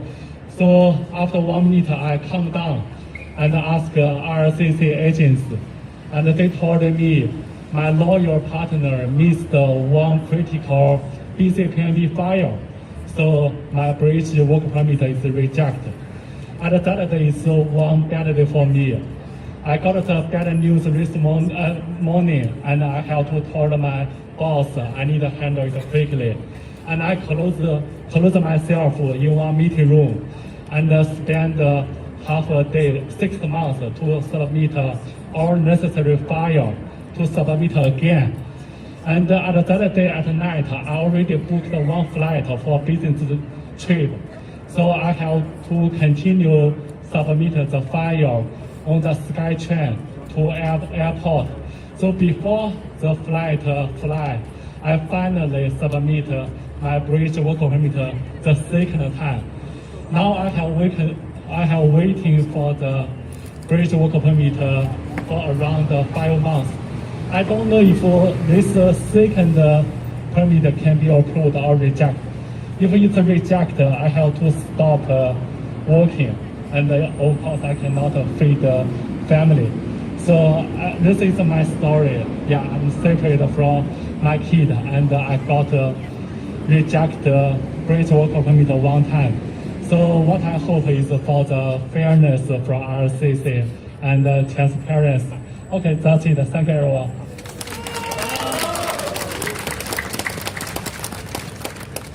Thank you, James. Our next speaker is Liu Teng. But before that, I want to ask you, is there anyone who can speak French? We need someone to be interviewed by CBC. 有人会说法语吗？我们需要一个 CBC 的采访。如果有的话，可以跟我们那边的 volunteer 或者组织者说一下好吗？如果有人会法语，谢谢。Okay, our next speaker is Liu Teng. Let's welcome Liu Teng. Thank you. Good morning, everyone. My name is Ting. I've been calling Vancouver home for 11 years. And before you cast sympathy my way, I'm not thankfully in this black hole like many of you do here. What I am is a first-hand witness of this security, quote-unquote, security screening process and its anxiety it has brought over, and how wasteful and absurd it is. My partner here, he in 2021, he finished his PhD program at Simon Fraser University, and is now going through a 4.5-year application process for his permanent residency. During that process, he applied to renew his open work permit from within Canada. And IRCC or CBSA or maybe CSIS somehow decided that he might be a threat, and he had to go through a 16-month screening process because he applied from within Canada. Just remember that. 16 months to determine if he's safe and admissible to Canada when he has been living here for 7 years. And that's really absurd. And that's a waste of the tax dollars from me, from everyone standing here, from everyone on the street, from every Canadian. Yes! Because, thank you. Because it's a very absurd and wasteful and very unnecessary process, most of the case. And the bigger cost is lost talent. We heard from an uprising musician, we heard from PhD graduates, we heard from like medical workers. these people are leaving Canada. They're not staying in Canada because of this absurdity and the uncertainty and the anxiety. And again, I've been here for 11 years. This is not the welcoming and fair immigration process that I remember. And I think I'll just end with the thought that I think transparency should be automatic from a responsible government. It's really not too much to ask. Thank you.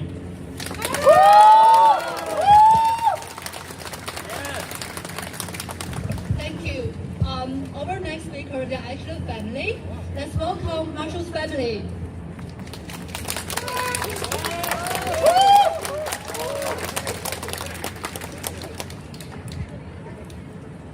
Okay, thank you so much. This is my daughter. Her name's Luna. My daughter who we spent 5 months with at BC Children's Hospital. My daughter who was on life support, followed by palliative care, and in and out of the ICU many, many times. We've been waiting 2.5 years for her grandfather to come out to Canada and visit us and help us. We even had the emergency, the top respirologist at BC Children's Hospital sign a form for an emergency travel visa just so he can come and see his dying granddaughter. We haven't heard a single thing in 2.5 years, not from a single person in the IRCC. We need truth, we need answers now. Please clear the backlog so we can all stop suffering. Thank you so much. Okay, I think IRCC just raises Chinese, because only Chinese has this long screen security time. No! We're safer than any part of we're the safest person, peaceful Chinese, than any of other country. We're very peaceful. Yes! And we don't want to do criminal here. We just to gather together with our families. Thank you so much. Thank you, Marshall's family. I do also want to emphasize that this delay is not just for Chinese community. It's for Iranian community, for lots of different immigrant communities. So we need to work this together, right? Yes! Our next speaker is Carrie.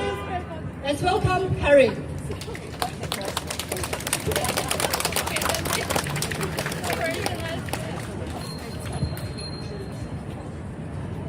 Thank you guys. I may not be as prepared as all the previous speakers. I just came out today. I hear all the speeches and I want to share a bit of my story as well. It's quite similar with Mandy, who is a Canadian citizen now, who came as a student, and also, you know, her parents wants to visit her, and it's been waiting for a couple of years now. Or my case is similar but very indifferent as well, because for her parents can actually visit, can actually come here, well, for a short time, which is also unfair to be waiting for that long. But in my case, my parents, I applied for their visitor visa, which is quite common for everybody to come to visit a beautiful country as Canada, since 30 months ago. The first application, I didn't get it. Canada is such a beautiful, amazing country, used to be, and I believe the value in Canada. That's why I came and I became a citizen here.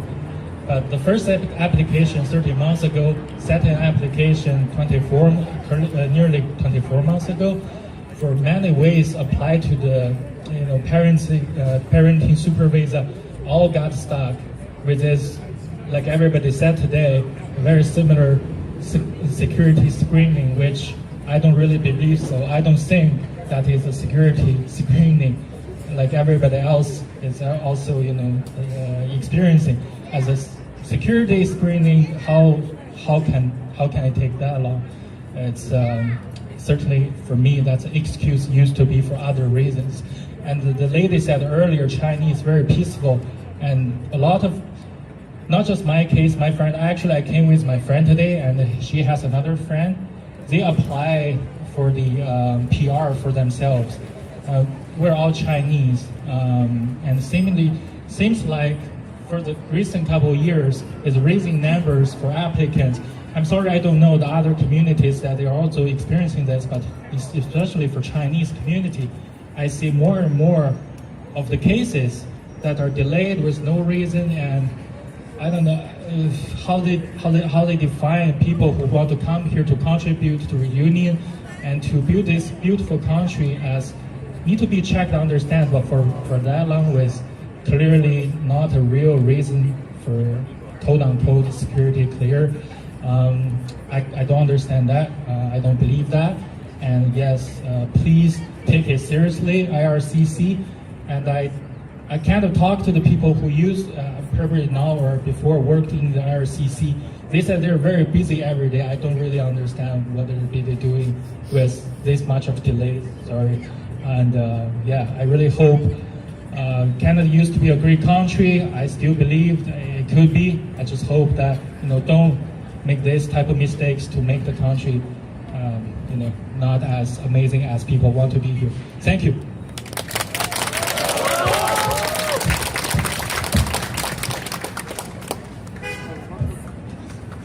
Thank you, Carrie. Our next speaker is a friend from Iranian community. Let's welcome Lara.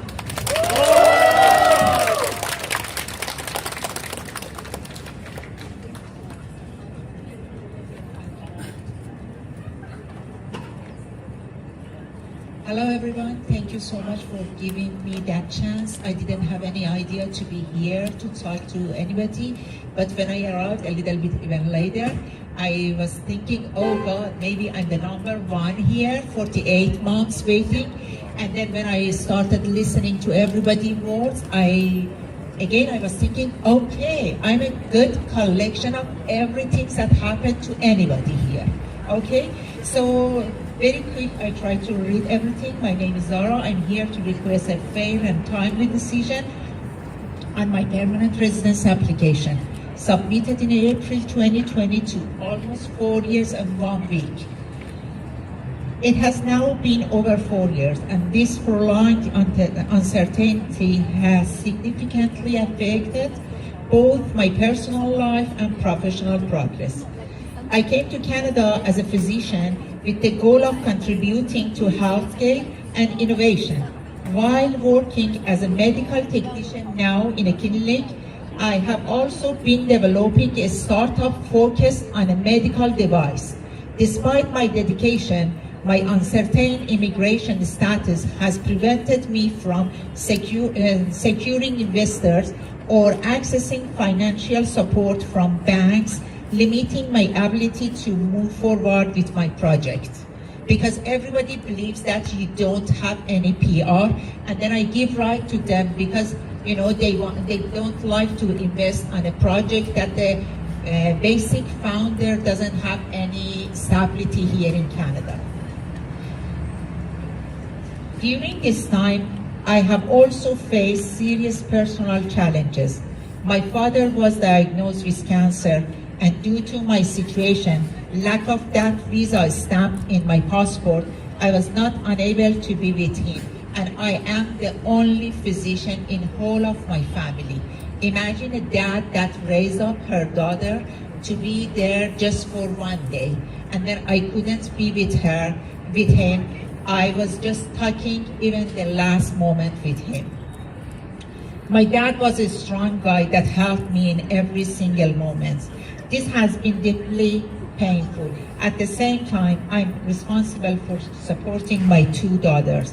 My elder daughter wanted to prepare for university, but I couldn't come up with the price for international tuition fee. And my younger daughter dreams of becoming a lawyer. The ongoing uncertainty has made it very difficult to plan for their future and education. Definitely, when she starts talking about choosing to be a lawyer, I'm panicking when I hear it. Every single parent's gonna be happy when hear something like this, but I'm gonna panic. I'm not able to withdraw my PR program and merge with another program because of the other co-founders which will be with me in this file, and then I will be ruining their files. Because of that, I have to get stuck in this program. I want to emphasize that I fully respect Canada's laws and immigration process. I'm not asking for exceptions, only for a fair and timely decision so I can move forward with clarity. Over the past 4 years, I have worked hard, contributed to the healthcare field, and remain committed to building a future in Canada. However, the delay has created growing emotional, financial, and professional strain. My husband was a lawyer back home.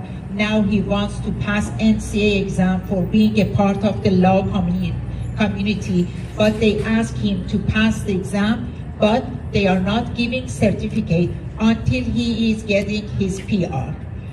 A decision, regardless of the outcome, would allow me to plan for my family, support my children, and determine the future of my work and startup. Just I wanted to tell you guys that you are not the only community that suffer from this long processing time, especially regarding the security check. Iranian community is one of the communities that affected. Of course, I'm telling that the regular Iranian people was affected from the security check, because here we see every day that people connected to the Iranian government, every day they are coming inside easily. Just it affected other regular people like me to be in a security check or any other long-term processing time. Thank you for your time and consideration. I sincerely hope for you guys to get your target. Thank you. Bye.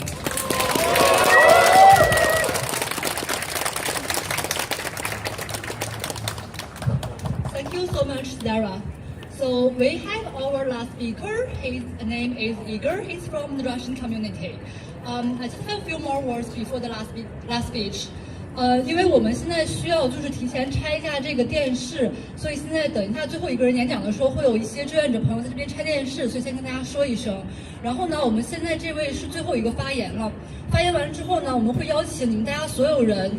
站在这个阶梯上，等一下所有人排成队站在这个阶梯上，然后我们找摄影师从下边给我们所有人举起来牌子，然后找摄影师从下面给我们拍照，然后这个时候我也会在下面再大家喊一些口号，然后也会有摄像师来录视频，然后呢我们就开始准备往 IRCC 那边的游行了，好不好？好。Okay, let's welcome Igor.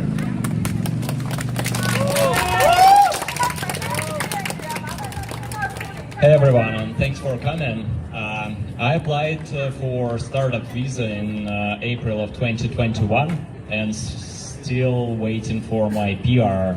Since then my company has grown several times, so now it's a multi-million-dollar company, and I don't really understand why Canada doesn't make any good job bringing funders here. And right now Canada and Canadian startup visa program, I think it's the worst startup program in the world.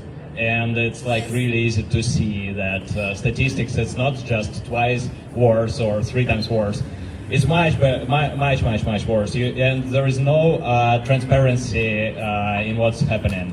And I know that many people, they are waiting for their security checks. I applied for mandamus twice. I paid $20,000 just for mandamus process. And the fun thing is that when you apply for mandamus, when you're paying this crazy money, something starts moving. So now all my checks are finished. Every check is finished, and I'm still waiting for more than a year just to finalize my PR application process. I know 2 founders who moved to the US since then. One is the founder of $100 million company, another is a co-founder of $1 billion company. They moved to California because they people who can build something, they just cannot wait. And we frankly do not understand what is happening here. I listened to a minister of immigration, and she was telling that they didn't expect so many applications, and she told that they do not need so many entrepreneurs. I think it's a crazy talk. I think Canada needs as many entrepreneurs who can build something as they can bring here. And we have good examples of other countries doing this. So I hope for some transparency. I hope for some fairness. I spent tens of thousands of dollars on flights because my daughters, they're back in Russia. My family, I divorced my wife because she couldn't wait for so long. I couldn't wait for so long. It's crazy. They're messing lives. They're messing families. They're messing with people's businesses without even thinking. So I really hope for some fairness here. Thanks. Waiting for since 2021.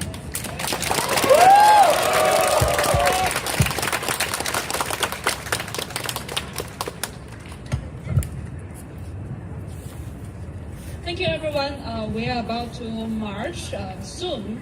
And before we march, a few quick thank yous to the organizing team, Amber, Gogo, Mandy, Na, Media, Ryan, Snowy, and myself. Despite multiple furloughs over the past weeks, we made it today. And I think it's such a success. Thank you so much. And to our over 40 volunteers, you have all been extraordinary. We could not have it done without you. To everyone who spoke today, it takes courage to share what years of waiting have done to your family. Thank you for trusting us with your story. To the senators, MPs, and the MLAs who have listened and spoke up since March 13th, we see you and we will keep working with you. And to every one of you who took the day off, flew in from across the country, brought your families and show up, this movement is you. Okay, now let's march. So, 大家就是sorry. We will, can we take a photo here so we can everyone please go upstairs. We can have a picture together.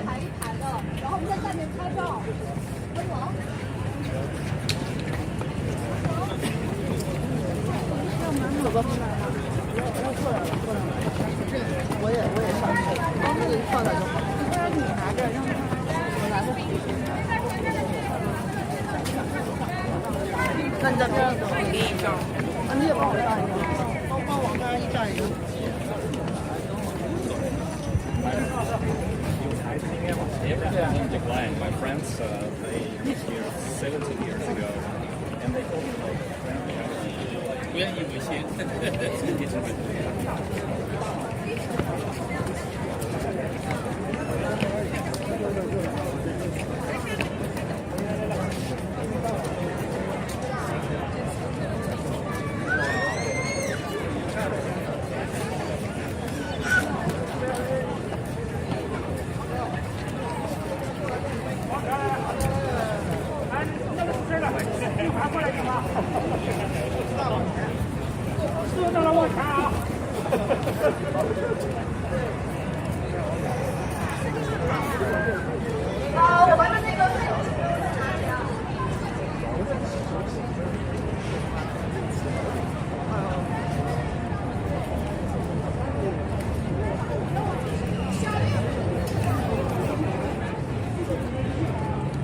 我们那个负责摄像的朋友在哪儿？拍视频的朋友。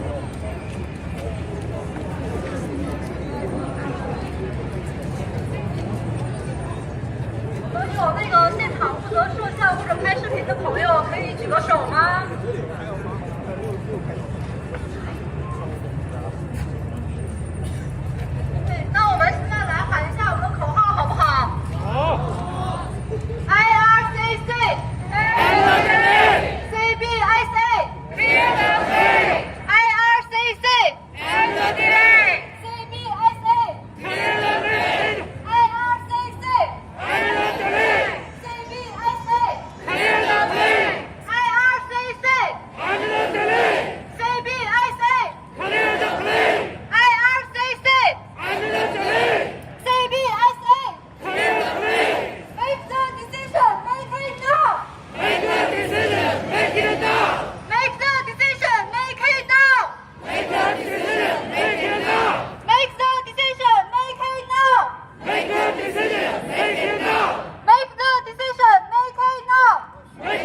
the applicants who registered before and who have larger numbers could go in the front of the group, and the rest will be the second half, and we will be marching orderly.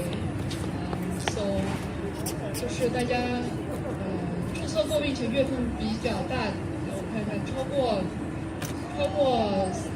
30个月的站在前边，然后30个月以内的站在这边。OK， 但是然后排好队，然后我们就大概一排有2到3个人，然后我们就从这个位置过去，然后走那边。然后就到那个IRCC里面，大家可以跟着领路的，就是我们有旗子，旗子就是我们领路的人。好了，大家可以开始了 ，Let's begin。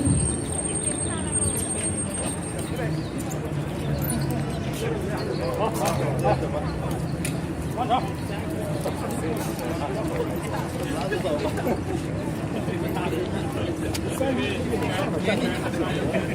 是要走去跑路了。旁边我就拿着吧。我每次拍一下都按照人家这一个非常准。你这个跟过去吧，是不是？我要跟过去。你带着过去吧，都。我带着。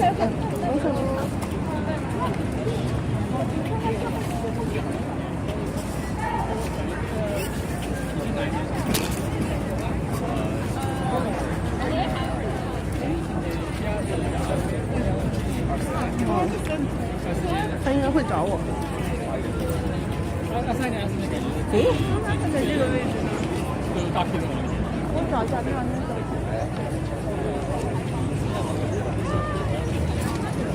那个小朋友6岁。你们给他打个电话。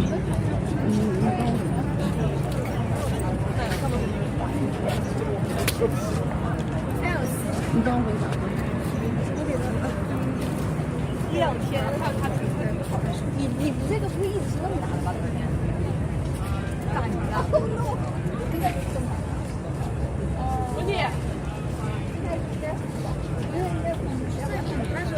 他说想吃那个肯德基，等一下那个结束了带他去吃肯德基。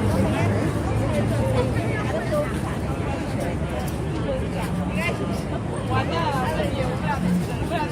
你在台上那里，没关系，我在台上那见吧。你坐的这个台阶，这是厚厚的台阶，高台阶。我在队尾。IRCC. We are on the security screening for about 2 years. We apply for. What is IRCC? It's the nurses? No. Immigration. Oh, immigration. Oh, okay. 你看到了，乱跑不能乱跑。来，你跟阿姨在一起。我就你跟阿姨一起排队是吧？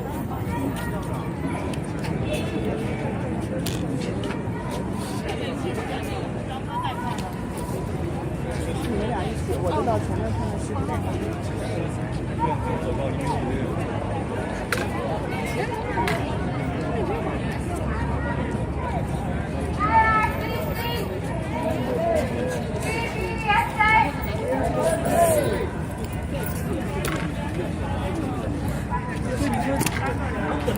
在香港那个记，人不在香港那个记。Make a decision, make it now. Make a decision, make it now. Make a decision, make it now. Make a decision, make it now. Make a decision, make it now. Make a decision, make it now. Make a decision, make it now. Make a decision, make it now. Make a decision, make it now.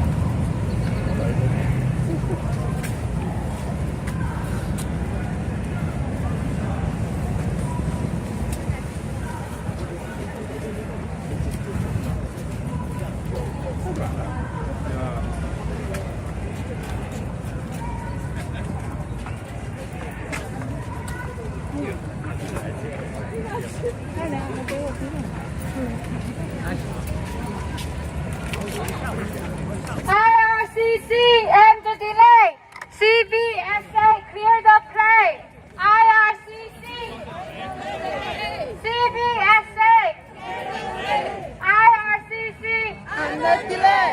CBSA Clear the play. Make a decision, make it now. Make the decision. Make it now. Make a decision, make it now. Make a decision. Make it now. Make a decision, make it now. Make a decision. Make it now. Make a decision, make it now. Make a decision. Make it now. Make a decision, make it now. Make the decision. Make it now.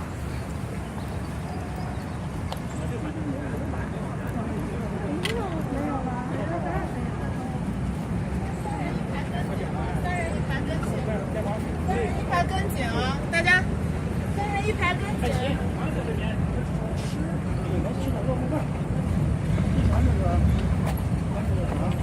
我在直播啊。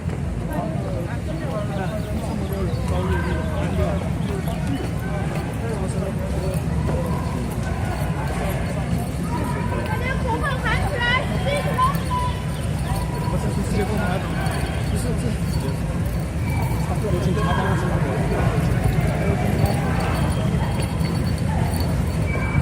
Make the decision. Make it now.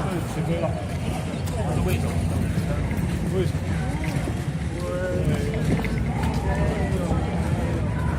Make the decision. Make it now. Make the decision. Make it now. End the delay.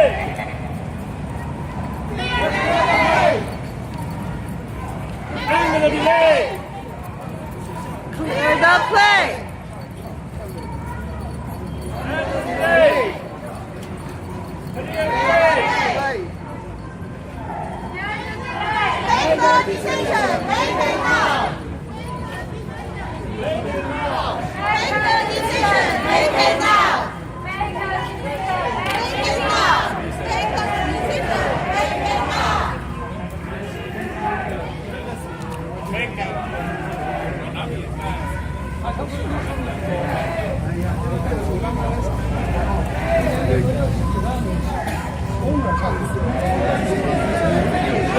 如果做专业的话，很难。中国现在加拿大。Make the decision. Make it now. Make a decision, make it now. Make the decision. Make it now.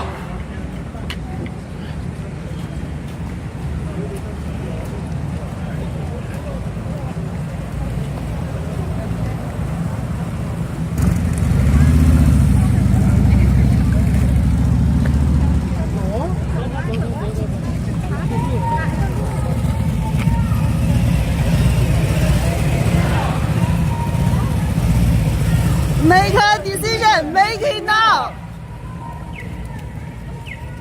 Make a decision. Make it now.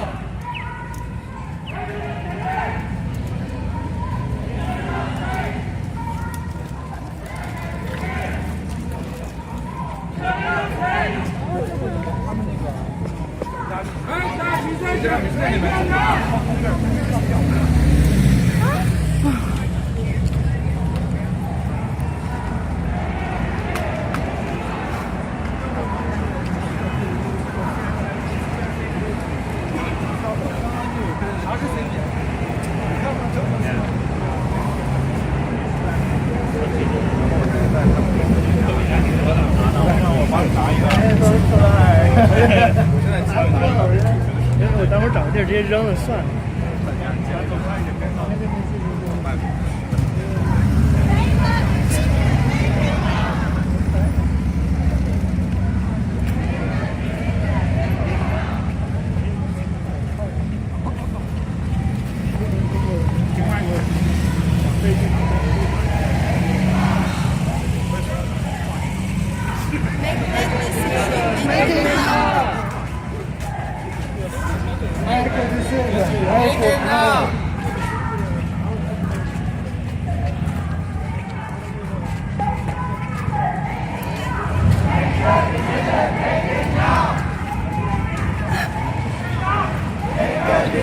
Make it now.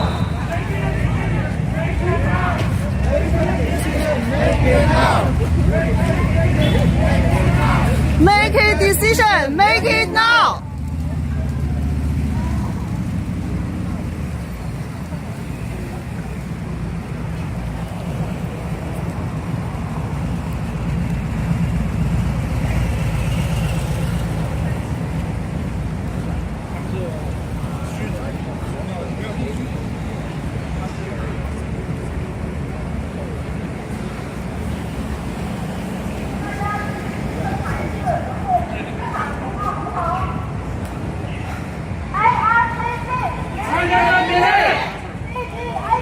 Clear the plate. Under delay. Clear the plate. Under the delay. Clear the plate. Make the decision. Make it now. Make the decision. Make it now. Make the decision. Make it now. Thank you, everyone. Let's do another round, okay? IRCC. Clear the plate. Clear the plate. Make the decision. Make it now. Make the decision. Make it now.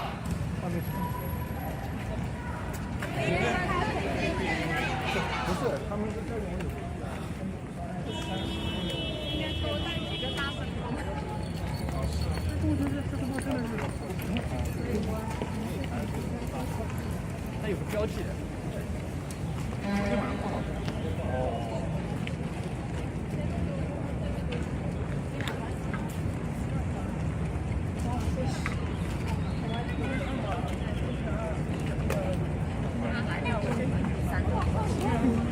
再要大货便宜，当然，我觉得还蛮好玩。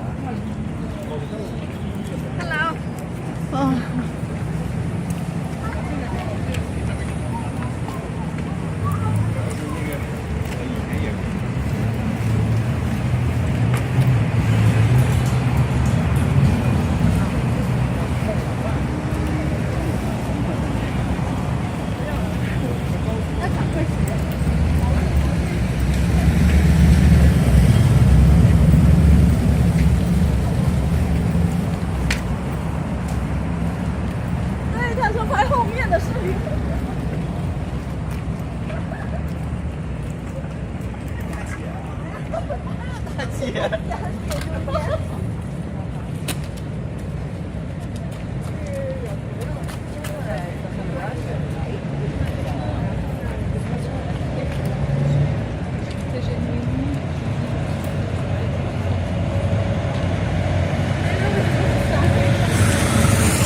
吓了一跳，吓了一跳。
红服的朋友，红服往那边去。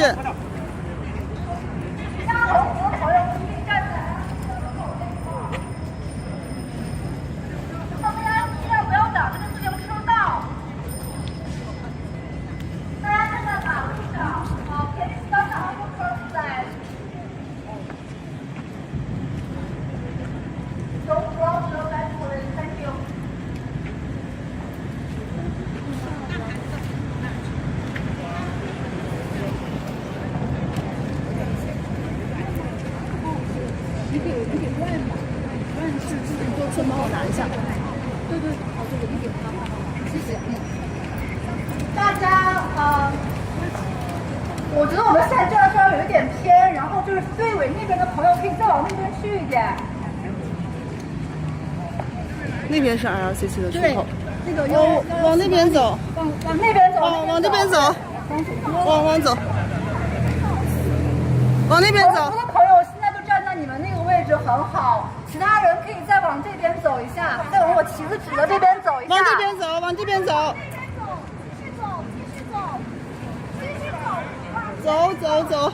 走。这边太挤了。请大家往这边走一下，除了这个一般的往这边走一下。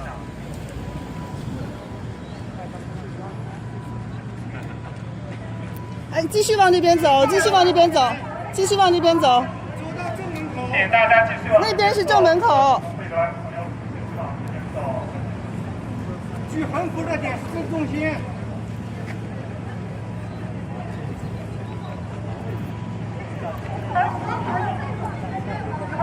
哦，举横幅再往这边。往这边挪一下吗？往这边来一下，谢谢。咱们不走了吧？再走，他让走那边，往那边走。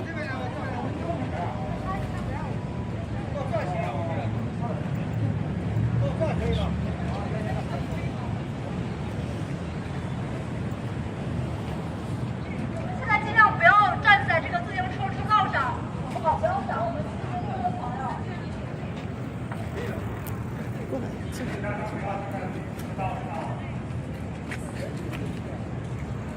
大家都站好了吗？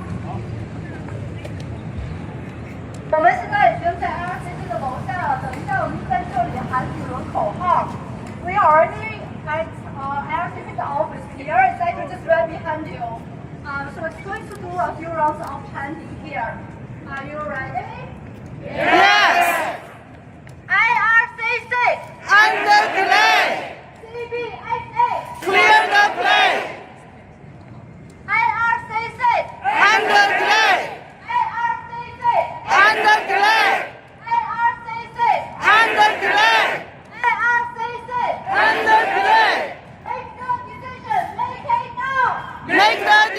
decision, make it now. Make the decision, make it now. Make the decision, make it now. Make the decision, make it now. Make the decision, make it now. Make the decision, make it now. Make the decision, make it now. IRCC. Under delay. IRCC. Under delay. IRCC. Under delay. IRCC. Under delay. Thank you everyone, you're doing great. Give me 1 second. 你啥时候去接那个信？他们知道。OK， 那我们现在一直在那喊吗？对，就麻烦你问一下什么想讲话的这个就行。OK。We are going to do our chanting here, and then anyone who wants to speak, you still have more to say. You can just come to me and use this speaker here to share your story. And then while waiting for the speaker, we can also just do the chanting. 我们现在就是站在这个地方开始喊口号。如果还有朋友想要过来发言，讲自己的故事，不管是中文还是英文，都可以过来，然后就用这个喇叭在这边讲话。然后与此同时呢，我们就继续喊口号。我们也欢迎你们现在在 IRCC 这个地方，把你们手中的标语牌和这个地方拍照打卡，然后之后分享到你们的社交媒体上，我们让 IRCC 听到我们的声音，看到我们的这些等待的月份，好不好？好。IRCC Under delay. IRCC Under delay. IRCC Under delay. IRCC Under delay. IRCC Under delay. IRCC Under delay. Make the decision, make it now. Make the decision, make it now. Make the decision, make it now. Make the decision, make it now. Make the decision, make it now. Make the decision, make it now. Make a decision, make it now. Make a decision, make it now. Thank you, everyone. Our organizer is also going to. Thank you. Our organizer will send the letter for IRCC just a short way. So still know. 我们的组织者等一下会把我们刚才所有人手写签名的信递交给 IRCC 这边的办公室，我们就稍等一下，他马上递过来。然后呢，我们现在大家累了吗？不累，不累。好，大家如果不累，我们就多喊几轮啊！大家今天辛苦了啊 ！IRCC Under delay. IRCC Under delay. IRCC Under delay. IRCC Under delay. Make the decision, make it now. Make the decision, make it now. Make the decision, make it now. Make the decision, make it now. Make the decision, make it now. Make the decision, make it now. Make the decision, make it now. Make the decision, make it now. IRCC Under delay. IRCC Under delay. IRCC Under delay. IRCC Under delay. Make the decision, make it now. Make the decision, make it now. Make the decision, make it now. Make the decision, make it now. Make the decision, make it now. Make the decision, make it now. IRCC Under delay. IRCC Under delay. IRCC Under delay. Make the decision, make it now. Make the decision, make it now. Make the decision, make it now.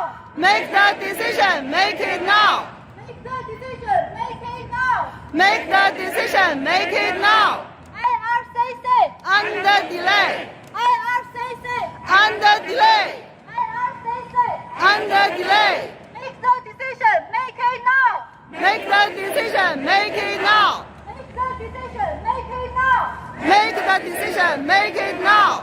现在我们连续的大声喊 make the decision。哦，站长，我们先休息一下，先休息一下，大家先缓一下。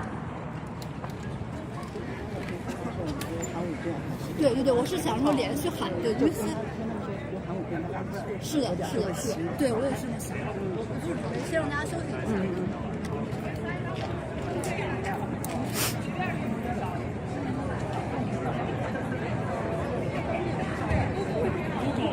狗狗在吗？狗狗在吗？狗狗。找一下狗狗。然后